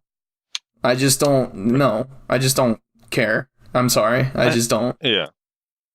I think they're, I don't agree. I mean, I'm not really with you on that either. Although, like, I can at least concede that I'd live with it if that is how PA felt about it.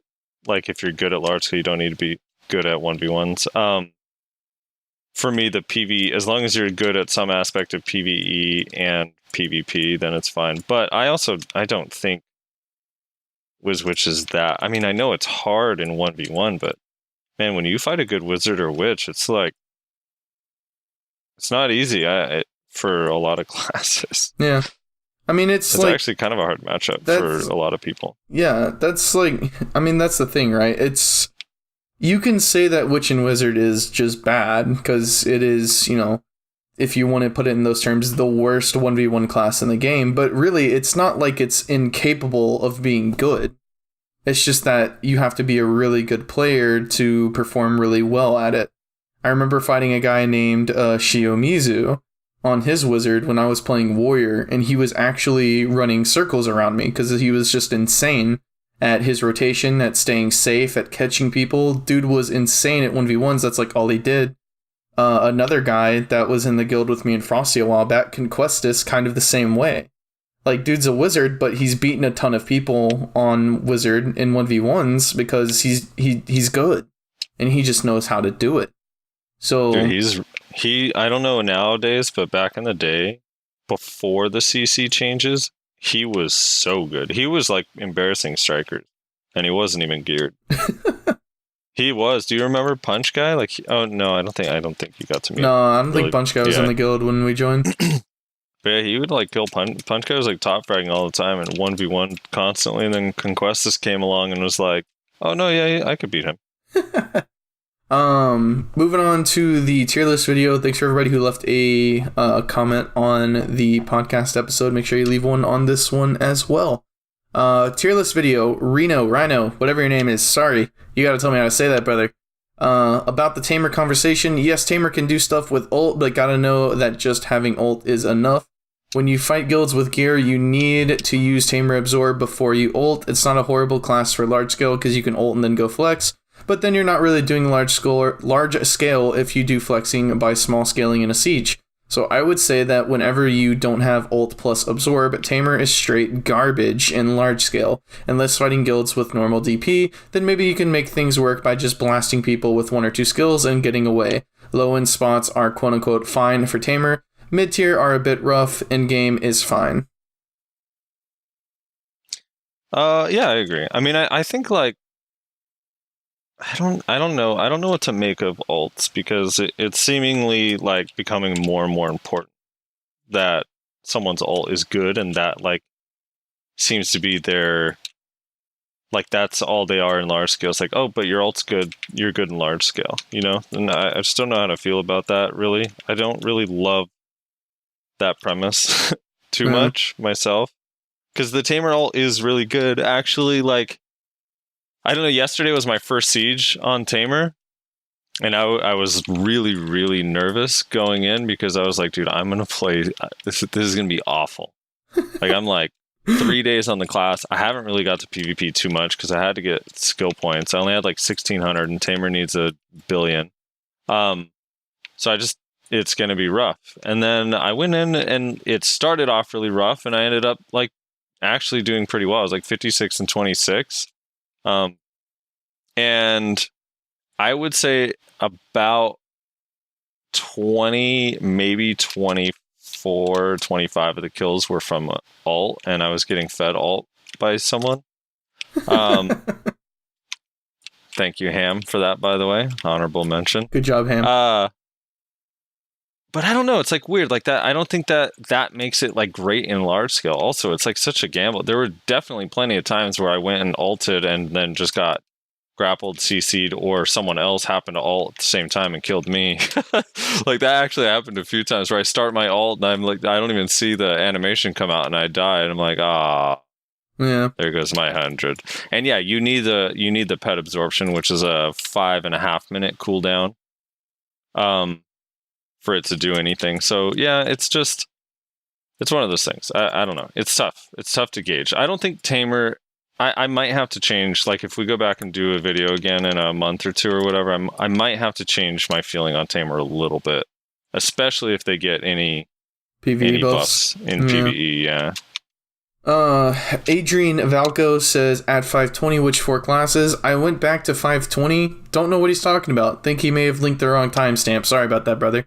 Kamikaze says Ninja and Striker Mystic cannot and will not ever be in the same quote-unquote tier in large scale. So to put Ninja above Striker in large scale makes me laugh. Love the cast though, you both make great points on most of your placements, and I like that you don't always agree. Unfortunately at this time in the meta, large scale is simply Witch, Wiz, Archer, Zerker in main, rest of classes in flex, and in flex, most classes don't work to their full potential. So yeah, how they can fix this, I don't know. Large scale is stale at the moment. It's in a weird place for sure. Also that the timestamp, I went and double checked it. That was when you were getting ranked up from Iron to Silver in League. What? Yeah, that if you go back, you're on the wrong video, brother. I know, it was a joke. Yeah. What the hell? Put Ninja above Striker in large scale makes me laugh. I don't know. I can see Ninja above it. Striker? I can see the argument at least. I mean, because ninjas, typically speaking, don't have to deal with the ball. Strikers do. So I can see the argument. I don't know. That one's hard. I mean, it's a weird... They definitely play... I mean, they play different roles, but yeah. The problem is Ninja's good at its intended role, and Striker right now is not, to me, so... Yeah. Like, Striker can't hop into flex. That's the one thing, is like, okay, Ninja's not good in a ball. Well, at least, like, I can actually get real work done. What are you going to do? Let's just say I'm sitting at my base, and a Striker comes by himself to stop rebuilds. Like, come on. You know what I mean?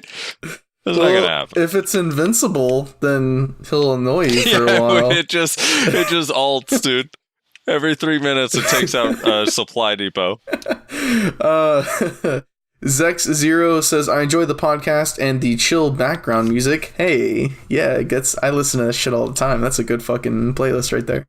Also enjoyed Ice Cube, right? No. I also enjoyed the lack of some stupid silver tier League of Legends game. Overall, a step in the right direction, Rezlar, but I haven't forgotten your past transgressions. See, that's why I made the joke, dude. Yeah? Yeah. I didn't watch the video. I just assumed you were playing League. Adam Punton says, Ninja has great grind. It just hurts my fingies. That's okay. Archer is spot on though. We the Kings, and then small text for now. Yeah, I think it has great grind at small spots, and then or the lower spots, and high end it's aight. It needs a buff. Yeah.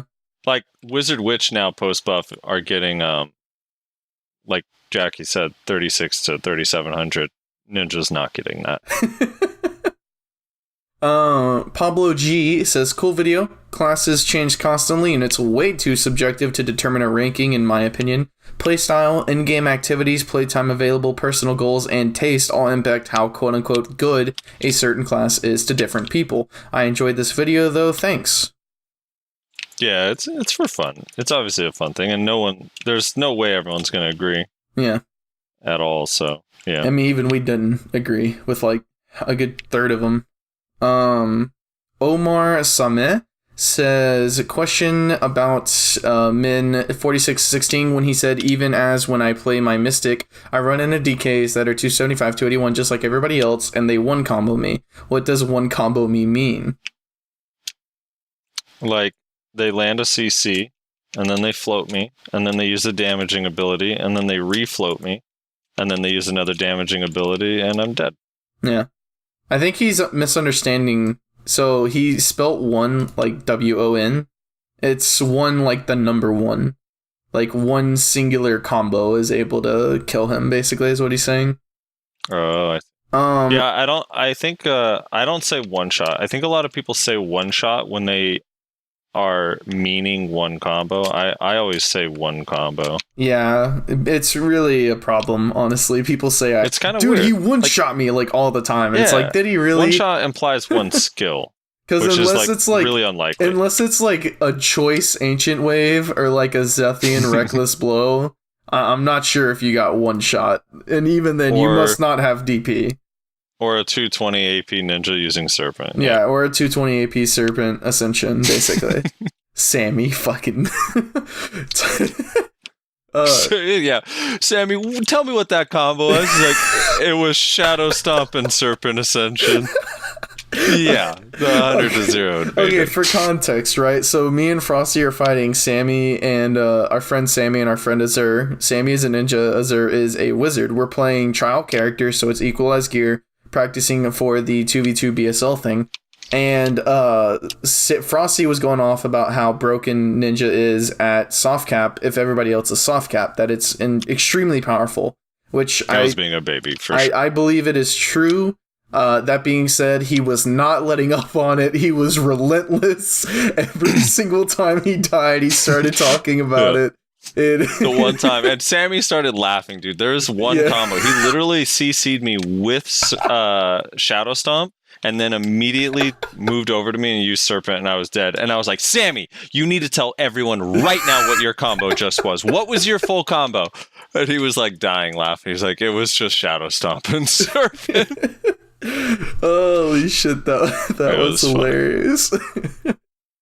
Ninja's fine. On trial, it's so weird. I feel like trial characters need a gear buff. 253 is such a weird spot to stop at. Yeah, it is. I understand why they did it, because that was quote unquote soft cap for so long, right? But like now it's like, I don't know. That's just not where the game is played anymore. Now it's played at like 265, 269. So I don't know. It's kind of weird.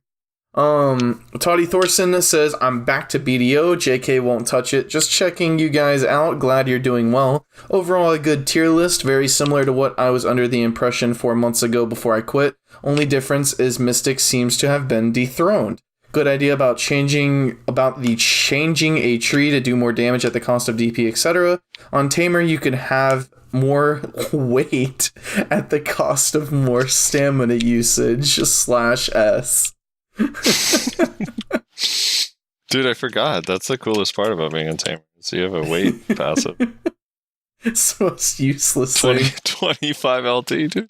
Isn't the Tamer Discord just like a Shai Discord now? If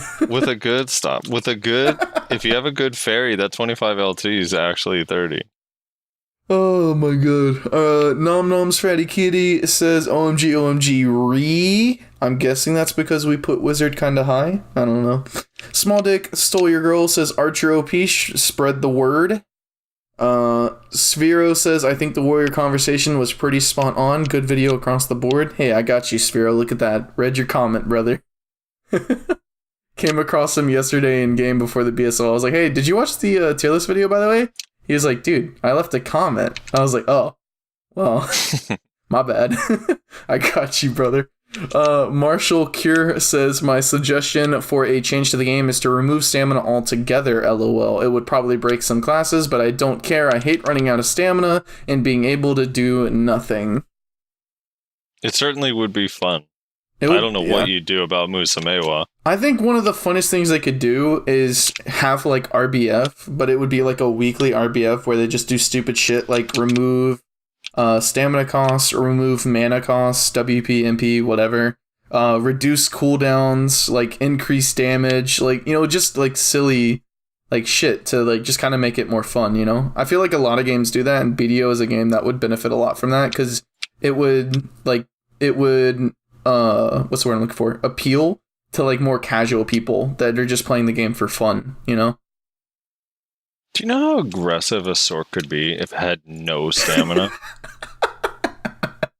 I would instantly roll back, dude. That would be so much fun.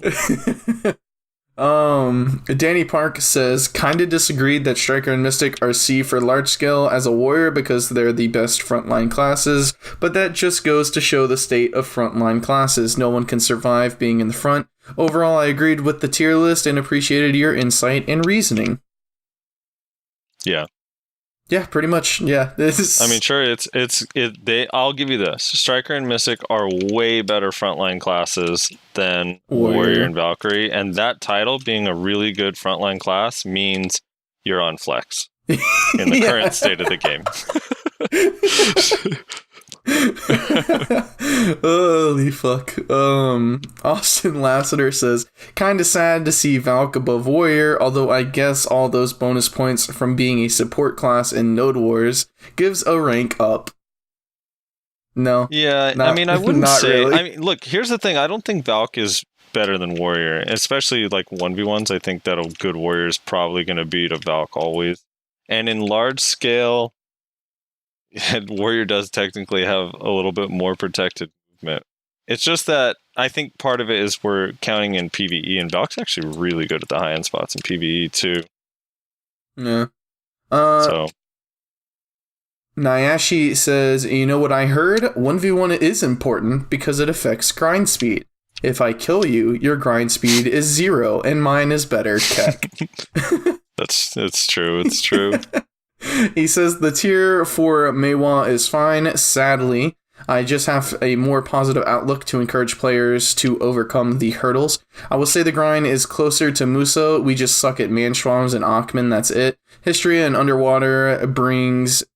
I'm assuming he meant to say ruins, and he probably got auto-corrected. Is more money anyway, so irrelevant in my opinion. Beyond that, I agree. Large scale just weighs so much more in this game as far as success is concerned. 1v1 weights more when considering grind spots, in my opinion, so it's all about which way you want to play. It's so much so that I encourage people to ask for duels for spot.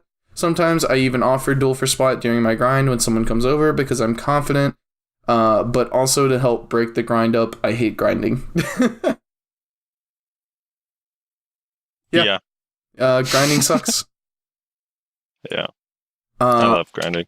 Oh, shut the fuck up. No, you don't. I do. I'm literally grinding right now, and I know. I'm not even making money here. They're probably going to get to hear all of your little clicks and all your little keyboard taps the entire time. That you guys have to suffer through my clicks because I need skill points. All right. Austin Lassiter, another comment, says to help you figure out a tier to place it in: S 5 stars, A 5 star, 4 stars, B 3 stars, etc., etc. Rate the class in each category and average your rating at the end. Siege 5, Node War 4, 1v1 2, PvE 3. Average in this example would be 3.5, B or B+. I think this might help you discuss exactly which points you really disagree on. I don't know. I think it's easy enough as is, because if Rezlar has a point that he doesn't agree, or basically if Rezlar has an opinion, I disagree with it. So it's a really easy scale for me. Yeah, I don't know. I mean, is that not basically what we did, except for you're just making it stars now? I'm confused. I don't know. Christian Kaltwasser says you bombed that Meiwa call. Nyashi doesn't think so. So suck it, Rich. Whoa! Oh, is that Rich? Yeah, that's Rich. Dude, him and his fancy names, man. Lost Souls says first ? And there's nothing about ninjas, surprisingly. It's a first. Hey. That's the real first. There's no complaining about ninja in here. It's because he's re-rolling to Shai, dude. Oh, Lord. Does he even play still? Lost Souls, do you still play this game, dude? I haven't seen you in so long, brother. What the hell? Anyway, thanks everybody for leaving a comment on the tier list. We appreciate it. We might do another one maybe next weekend. I want to do more of these because they're really popular. And I'm greedy. Yeah, this one got 1,000 views. So that's like huge. We'll see that. For me, it might be after we get the Shai, since we're getting it pretty soon. Ooh, yeah, that actually would be a good point. Maybe after Shai comes out, we'll make another one. Because that'll probably come out. When does that come out? It's a global we're getting release, the right? pre-registration, kinda. It's like a 1 week delay from Korea, I think. We have our character creation on the 24th, I believe. So we'll or the 20-something. So I think we get it the first week of July. Okay. So there probably won't be one this month, because I doubt much will change unless they do a ton of PvE buffs, which I don't expect them to. At least not in that short of a time.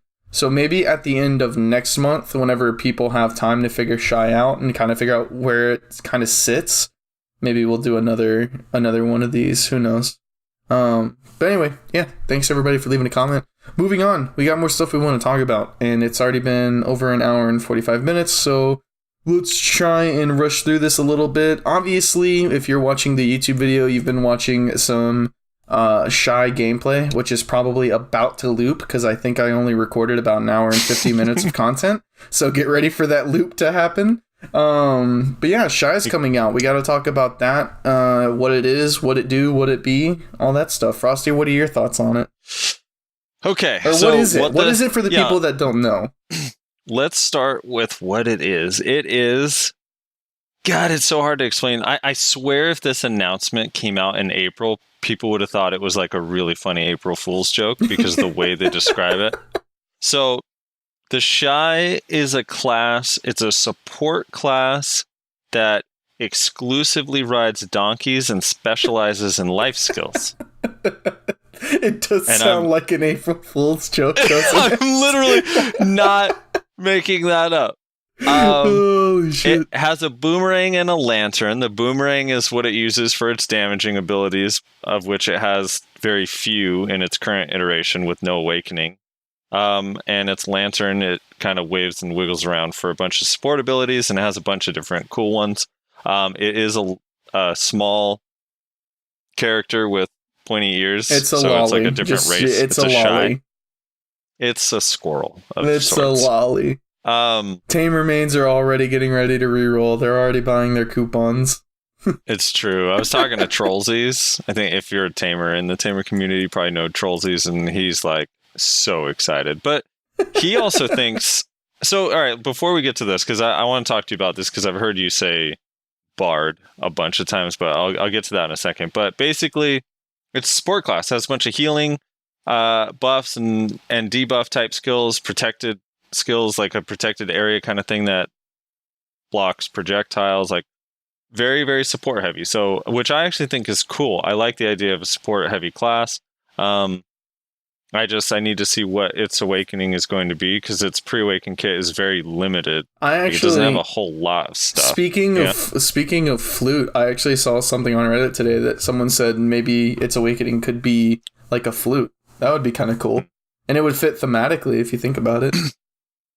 Yeah, I mean, the guy during the presentation even said this was inspired by the Velia. This class was inspired by the Velia music, which is why it doesn't make any sense, because the Velia music is fucking nutty. Yeah, I don't know. So what are your opinions? Like, obviously, like, we have no idea. We see some test videos of it grinding different places, and it seems okay, although a little bit repetitive. Its movement seems a little bit like the land, but slightly more limited than that. And the sport skills are kind of cool. The color scheme and design of the character is nice. The skill animations look really cool. The alt looks really cool. But just like any classic, whenever it's new and announced, like, it's hard to tell. And I'm not that excited for it myself just yet. I need to see more. Yeah. So I'm actually super excited, maybe not necessarily for the class itself, but what it means in a larger, like, scale for the game. I've said for a long time that I really do wish that BDO was a Trinity. I know a lot of people like the fact that it's not a Trinity, and I think Frosty, you're one of those people that you like the fact that every class can kind of do everything. But I've always enjoyed the Trinity. I think the Trinity encourages group gameplay, and it also makes things a lot easier to balance. So if the fact that they're coming out with this class that is purely a support tells me that they might, this is not confirmation, this is purely speculation, but that they might be moving towards a more Trinity style set of gameplay. Now, whether they're gonna like change current classes, I don't know, or maybe they'll just like start pumping out a ton of purely support and purely tank classes, with the current classes that we have just being the quote unquote DPS classes. Like maybe that'll happen, I don't know. They already said that the next class coming out after Shai is some sort of like what was it, like a Middle desert Eastern. Middle Eastern like warrior or something like that. Which by the way, it showed its weapon, a scimitar. Yeah, scimitar. By the way, something leaked at that thing that I'm pretty hyped for. Orc playable character win. But yeah, I don't know. I'm pretty excited. Again, like the class itself is like okay. Me playing it was pretty fun.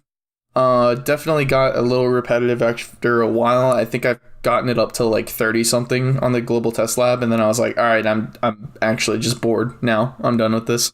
I was gonna try and get it to 56, so if they ended up releasing the Awakening on global test lab, I could just check it out, but I don't know if I'm gonna be able to do that or not.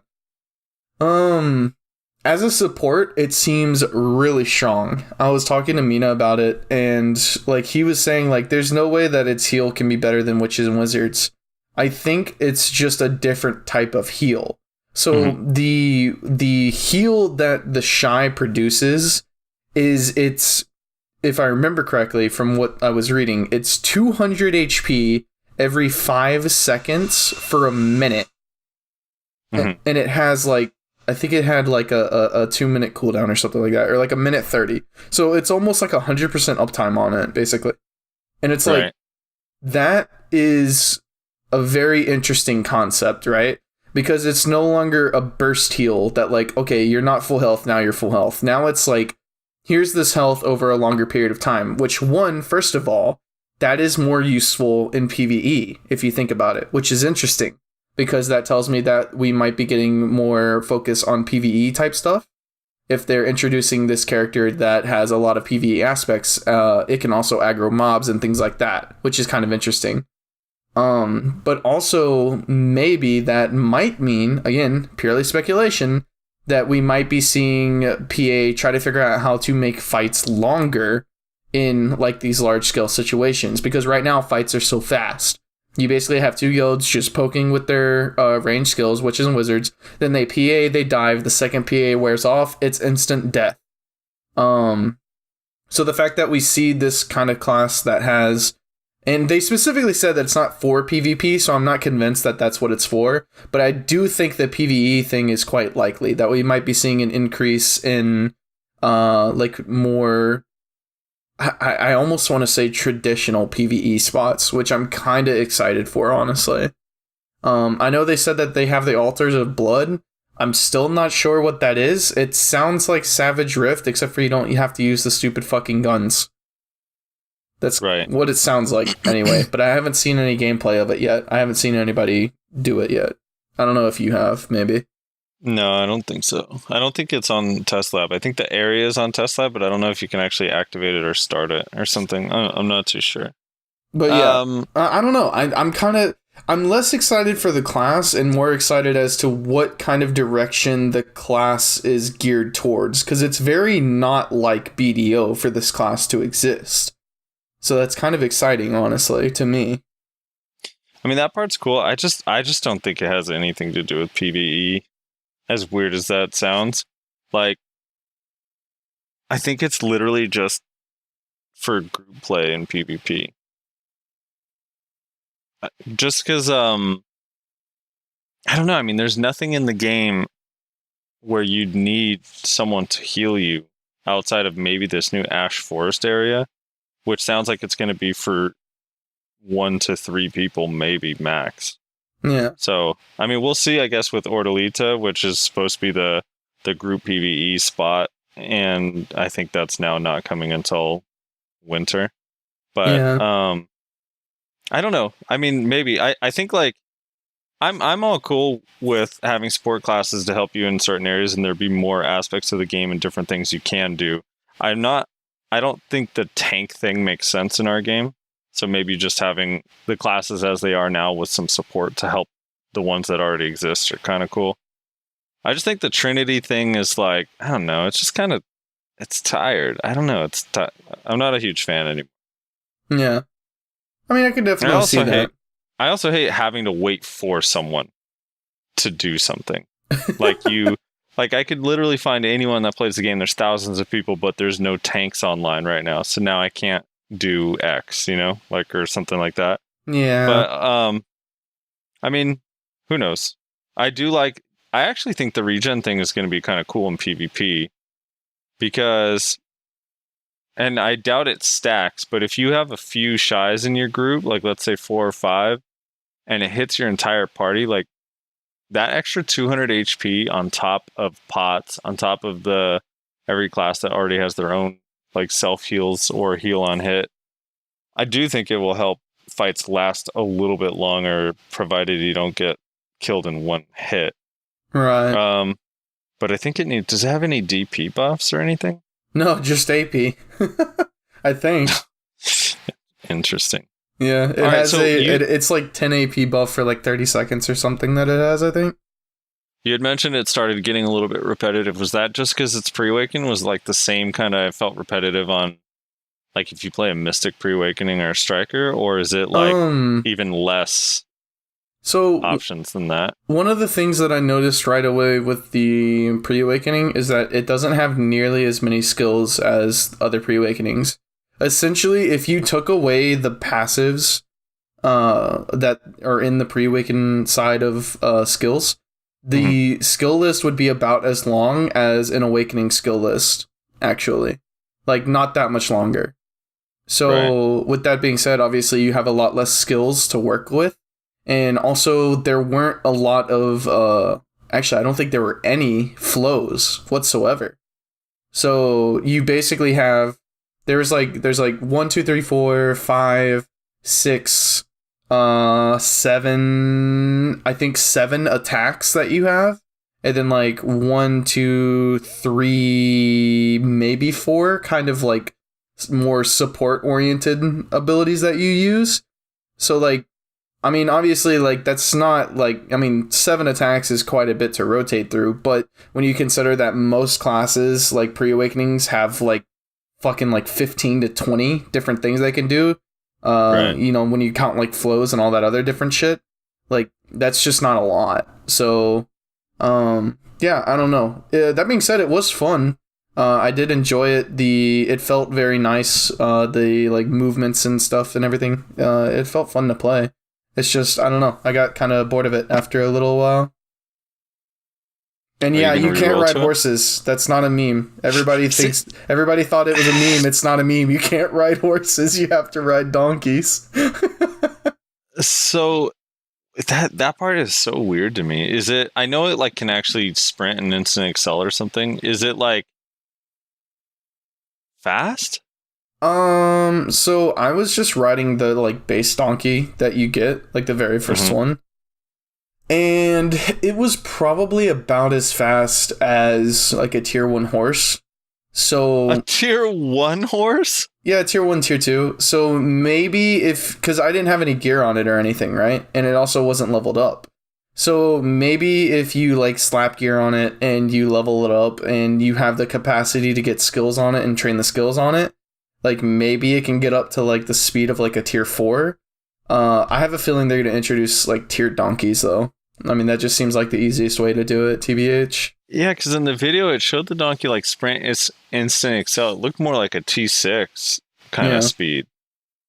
Yeah, I have a feeling they're going to introduce tiered donkeys. That's probably what's going to happen. Do donkeys even have sprint or instant excel? I don't even know. No, I don't think they do. I don't think they can even like I don't think they can even run at the speed at which I was running yesterday or whatever. Oh, so whenever it was you were fun. able to run faster than normal. I think so, yeah. I haven't ridden a donkey before this since like the very beginning of the game, so my knowledge is not like very like deep on this topic, but I feel like I wasn't able to like actually like go on a donkey. It was more of like Right. I'm sitting and just waddling along, whereas this was more of like okay, I am like running, albeit slowly. Right. So I don't know. All right. Well, we'll have to place it in the we'll see. I do love the color scheme of the skills. I like the teal skills. What do you Yeah. think the awakening will be? So you think it could be a flute? Because I know some people think it might be a bard style, like a musical instrument. Yeah, it could be. That's probably the most likely option, honestly. Is some sort of like bard style, like maybe like a fucking banjo or some shit. I could see a flute. That could be likely.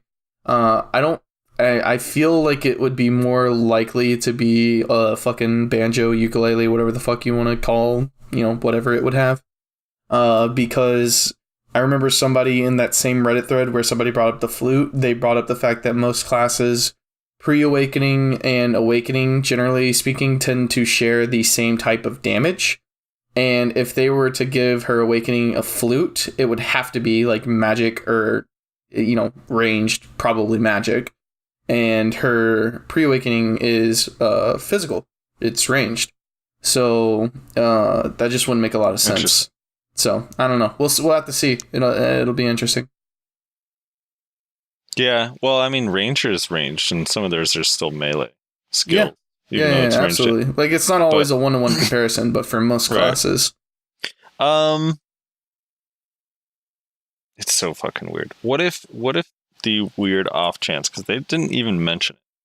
What if there's this weird off chance that it doesn't even get an awakening and it is supposed to just be like as is class? Is that possible? Possible, yes. Likely, no. I don't think so.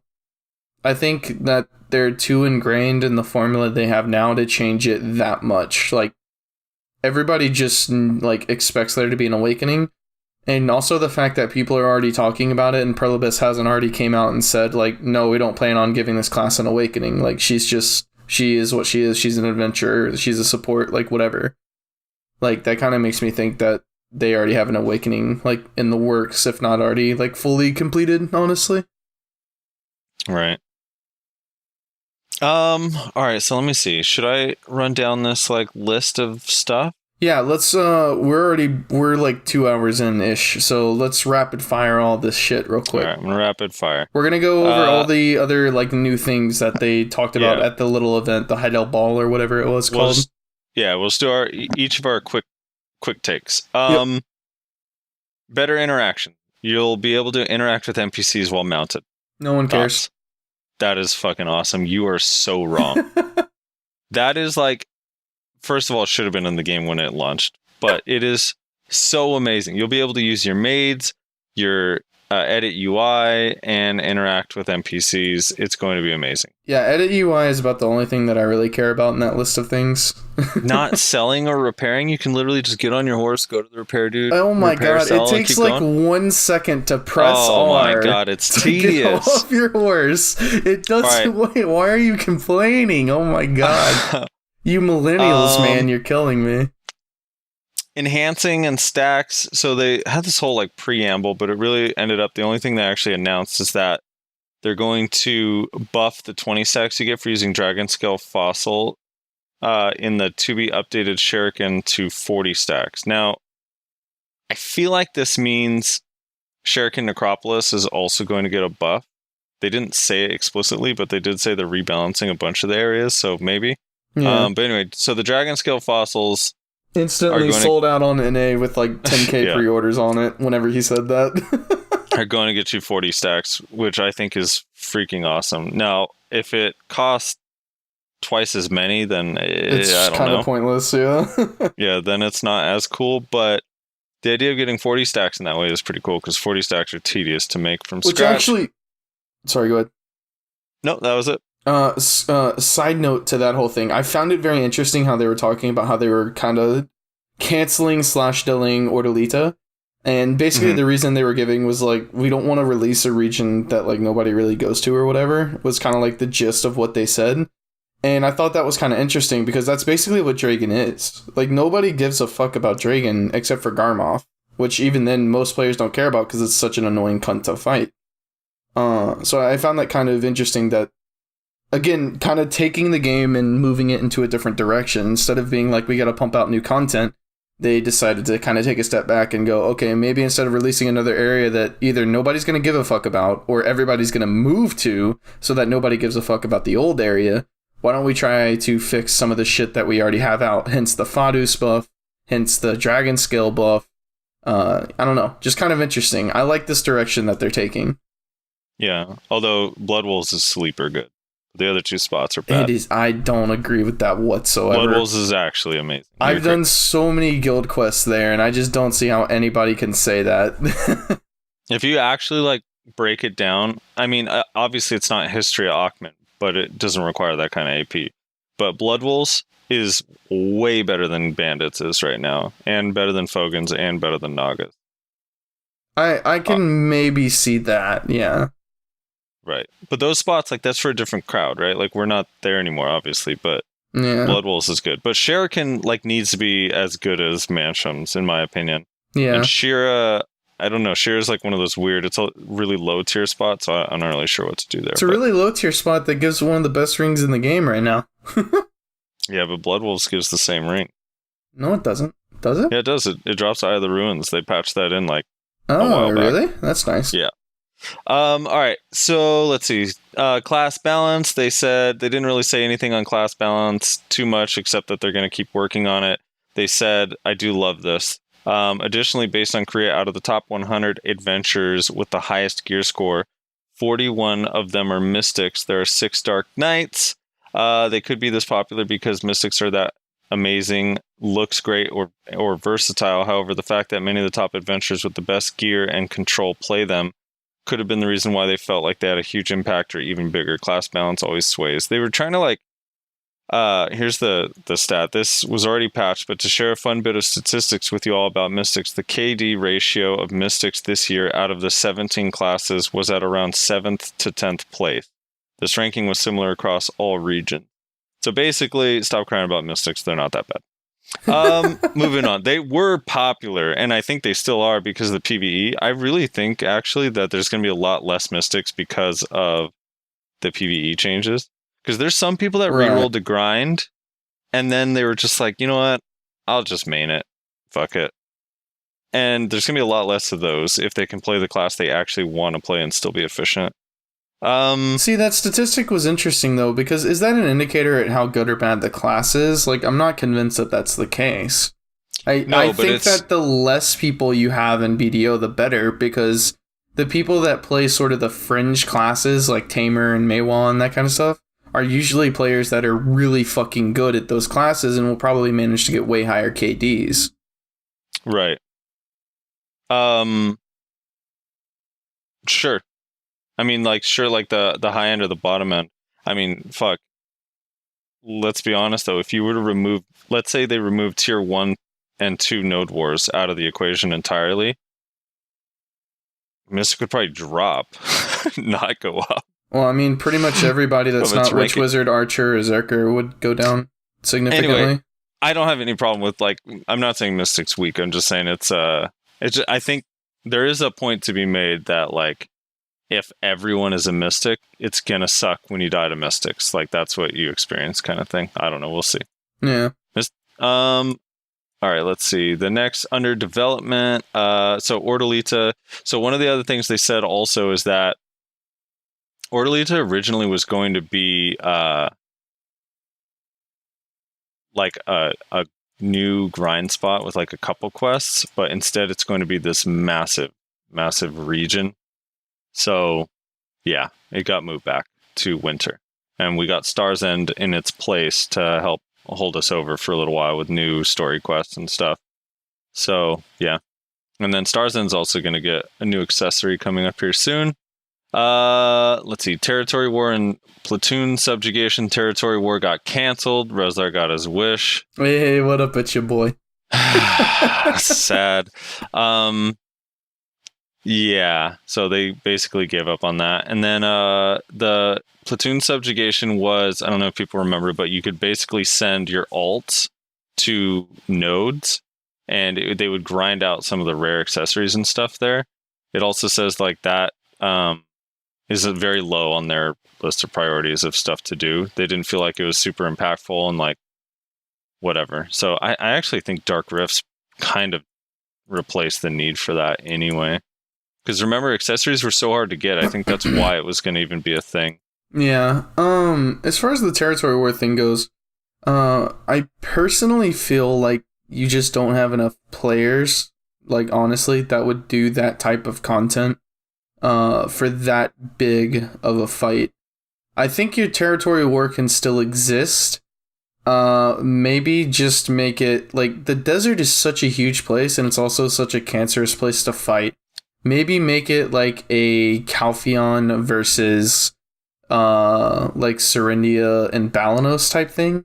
Like that's about the same area. Like in my mind, I'm thinking that's about the same area, maybe a little bit smaller. And it's not in nearly as cancerous of like terrain to deal with. Calpheon being the most cancerous out of the three because there's a lot of forest, but even then it's not that bad. Not as bad as like desert and mountains and shit.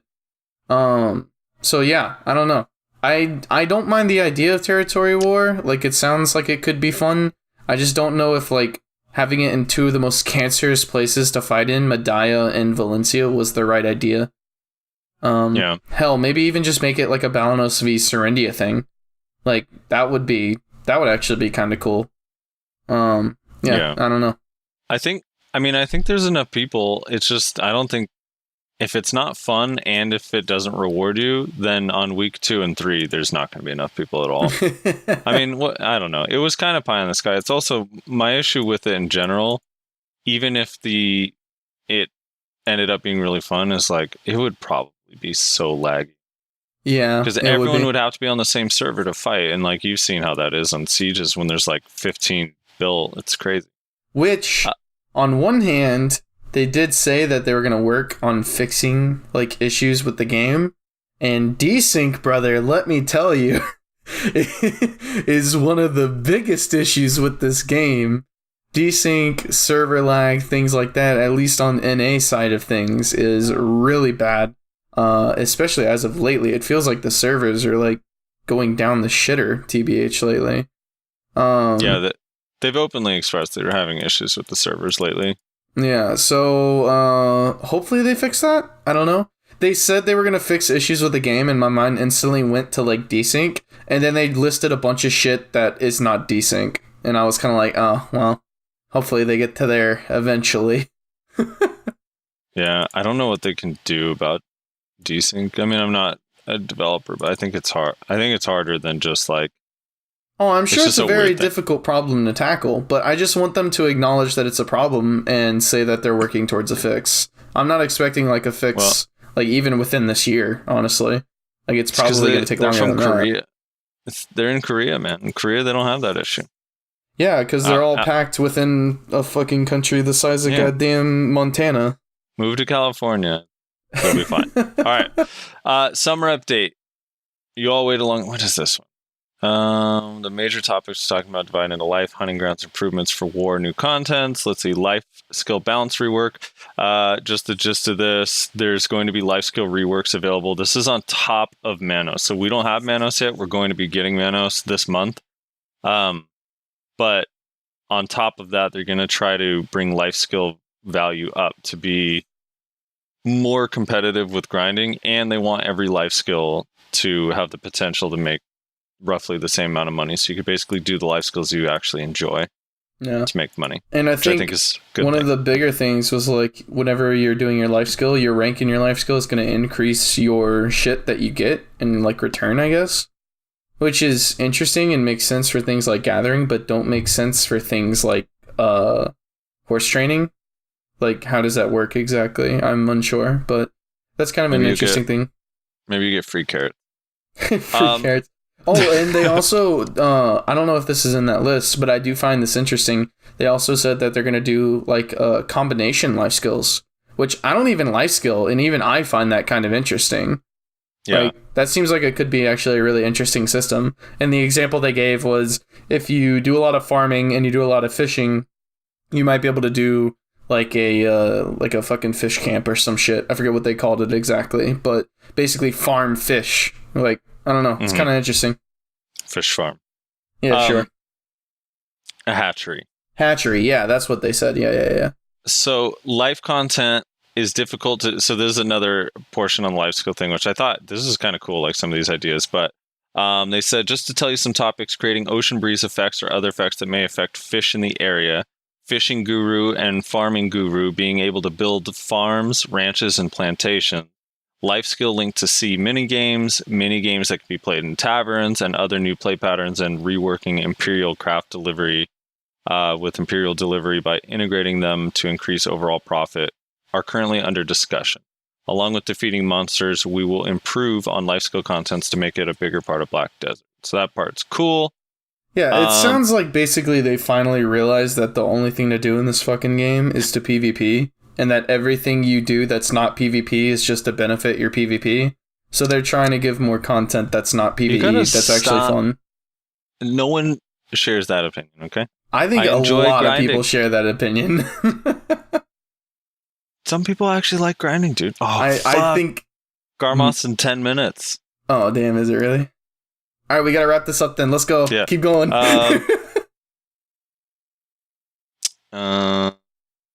Let's see. Oh, the Monster Ground rework. So this is kind of cool. We're increase. Oh, this by the way goes against. I know you think the game is dying, but because the game is more popular today than it's. I don't think the game is dying. Well, look, because the game is so they did this whole section on because the game is more popular today than it's ever been in the past. That every place is super contested, so they're gonna rework a bunch of the spots that suck, but they said popular hunting grounds like Gahaz, Crescents, Akhman, History, and others, it's contested. So to improve upon this, they prepared the following changes. And the first thing, they added this already in Korea, so hopefully we get it this week or next. So there's a rework to Fetus, which previously was similar to Sauce, and we made more fun and value by adding rare monsters, increasing their AP to become a hunting ground tier above Sauce. And additionally, the rare monsters were prepared to change up the repetitive pattern of Fetus. They're different from regular rare monsters. If these rare monsters are attacked, then the monsters in the surrounding area will also attack, and they use different weapons, different attack patterns. Some may be more difficult to deal with than others, yada, yada, yada. And then, so they did that with Fetus. They have another one for Polyforest, which is the little mushroom spot that you love. Best plot in the game for skill points, brother. They said second best to the Crescent spot, but it actually is pretty good. I tested both. I'll get to that in a second with you privately.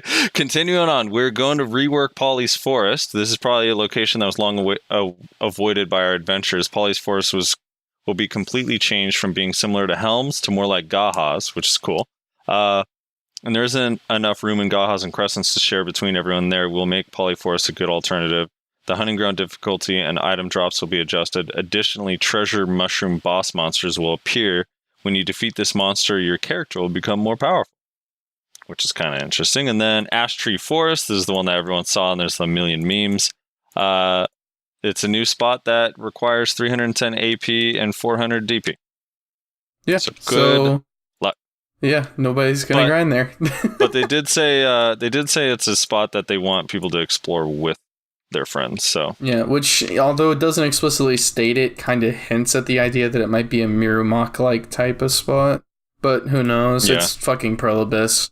Who fucking knows? I kind of hope it's just individual really hard mobs. I think that would be fun. Also, wait, like you're saying, like one really hard mob to fight? Yeah, like Bams from Terra or something.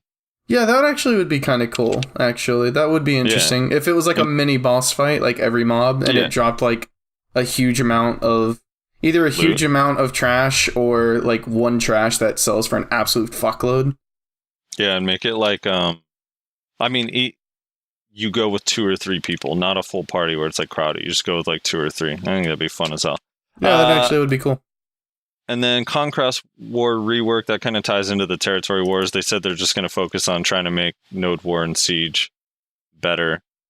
New PvE content, the Altar of Blood. You touched on this earlier, but basically it's a wave defense. You can go with up to 3 people and you actually use your skills. They said expect to be one shot. You have to work really hard with your allies to complete it.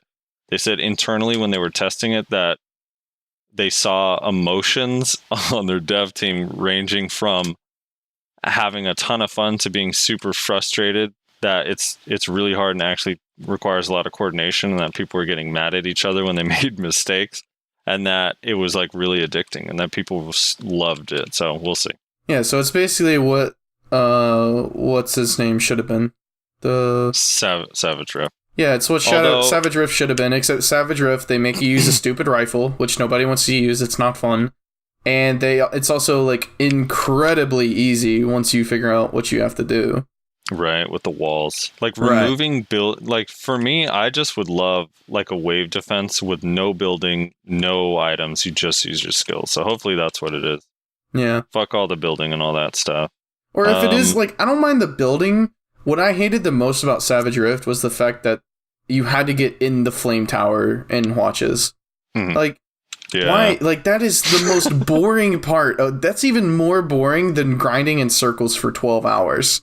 Like, don't make us do that, man. If you're gonna put flame towers and watches in this new Rift thing, just make them, like, automated or something. Like, I don't mind them being there, but don't make us have to use them, because it's so boring. Yeah, make them like auto shoot. Fuck Savage Rift. But yeah, it sounds cool. Next they have they're gonna update the entire UI.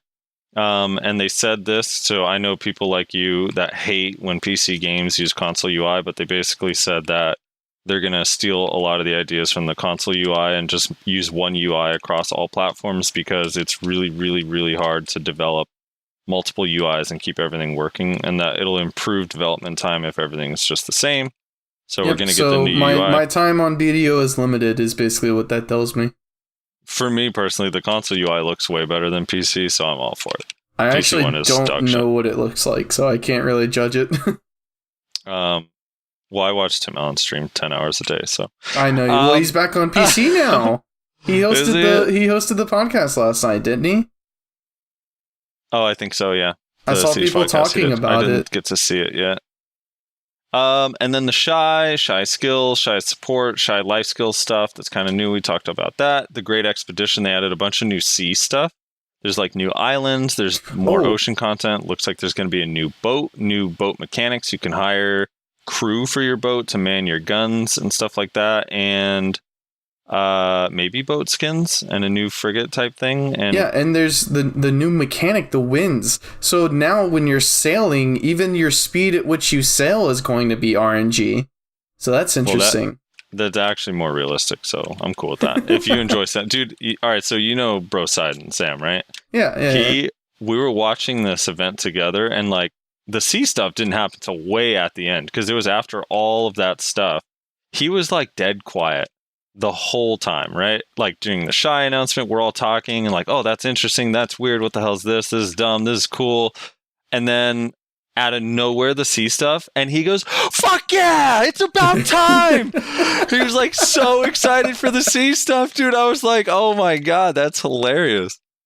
Yeah, it was real, dude. If you would, I was like dying laughing, dude. He sounded like a little kid on Christmas. It was so funny. I think the only 2 reactions I ever gave was whenever they did the Shai video and she walked up to the people fighting the giant lobster and then she like killed him or whatever. I was like, holy shit, is this going to be a support class? Really? And then the only other one was when they leaked the picture of the orc, and I was like, playable character? Yeah, they said they wanted to do a unique class similar to the Shai once per year. So yeah, I think they're going to add probably 2 classes a year, one of them being a weird one of them being kind of traditional. And they also said that they wanted to make more classes that were races that are already in the game. So, like Rudums, maybe the BDO orcs, although BDO orcs are not actual orcs, but whatever.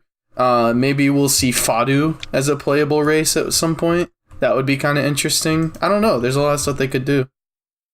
Definitely playing more towards the fantasy aspect if they start coming out with more non-human classes. Because right now it's just Giant and Elf, which is Ranger, Dark Knight. That's it. I don't want a Garmoth's Heart. I want to play as Garmoth. I want to grind as Garmoth. I mean, maybe you can play as Red Nose in Global Test Lab, right? So maybe you can play as Garmoth one day, Frosty. Maybe one day that dream will be realized. Yeah, and then they have a little summary and yada yada yada. So the last thing is they're giving everyone a gift. We're all getting that the Wizard Goofy pet on June 12th during that maintenance, I guess. NAEU's getting it June 12th. I don't know about the rest of the servers, but that's the one that I'm pretty sure it has a higher chance to succeed a tier upgrade, and you can mate it with basically any pet, if I'm not mistaken. Yeah, it doesn't have any limits. It's like Ditto. Yeah, so overall, are you excited? How do you feel about all these announcements in general? So a lot of the things that they said interested me. Like a lot of their ideas of like where the game should go, things they want to do, stuff like that interested me. However, to be frank, like the changes themselves seemed fairly like uninteresting. But I mean, that's pretty much like exactly what I said with Shai, right? Like Shai doesn't interest me very much, the Shai class, but what the Shai class like could mean in the larger scale of things, that's what interests me. So it's pretty much the same thing with the rest of it, honestly. Like the fact that they want to add more non-human classes, like that's kind of interesting. Changing the UI isn't interesting. The fact that they're making some things like more realistic, like they're adding the winds or whatever. That's kind of, while that change itself isn't interesting, like what it means for the game is kind of interesting if they start going in that direction. So I don't know. Overall, I enjoyed their little spiel that they did. I more enjoyed watching Orca horribly translate everything. He was so bad at it, dude. That was like such a big reveal. So I actually was watching. So I popped up the NA stream, but then had his audio, and it wasn't until because remember at first the all the pre stuff there was no subtitles. Subtitles. Yeah. Once the subtitles came on, because I don't think he realized they were on the E or NA stream, so he was still watching the Korean stream, it was like, oh, he actually doesn't know half the things they're saying. Like, the translations were so off for some of the stuff he was saying, even when he was being serious. I was like, wait a minute. I don't think he has any idea what they're saying. Or either that or the translations were off. But then in this post, it's the same, so I don't know what... I was like, what the hell? It was actually hilarious. I was like, wait a minute, that's not what they said at all. I love Orca, though. Dude, he was so funny. Like, some of the stuff he was saying was so funny. Dude, I don't know if you used to watch Orca back in the day. Dude, he's lost so much weight. He looks so good. I didn't see him. He turned on his camera for 20 seconds to say hi to everybody. And I was like, holy shit, dude, he looks so good. He looked like he lost 50 pounds.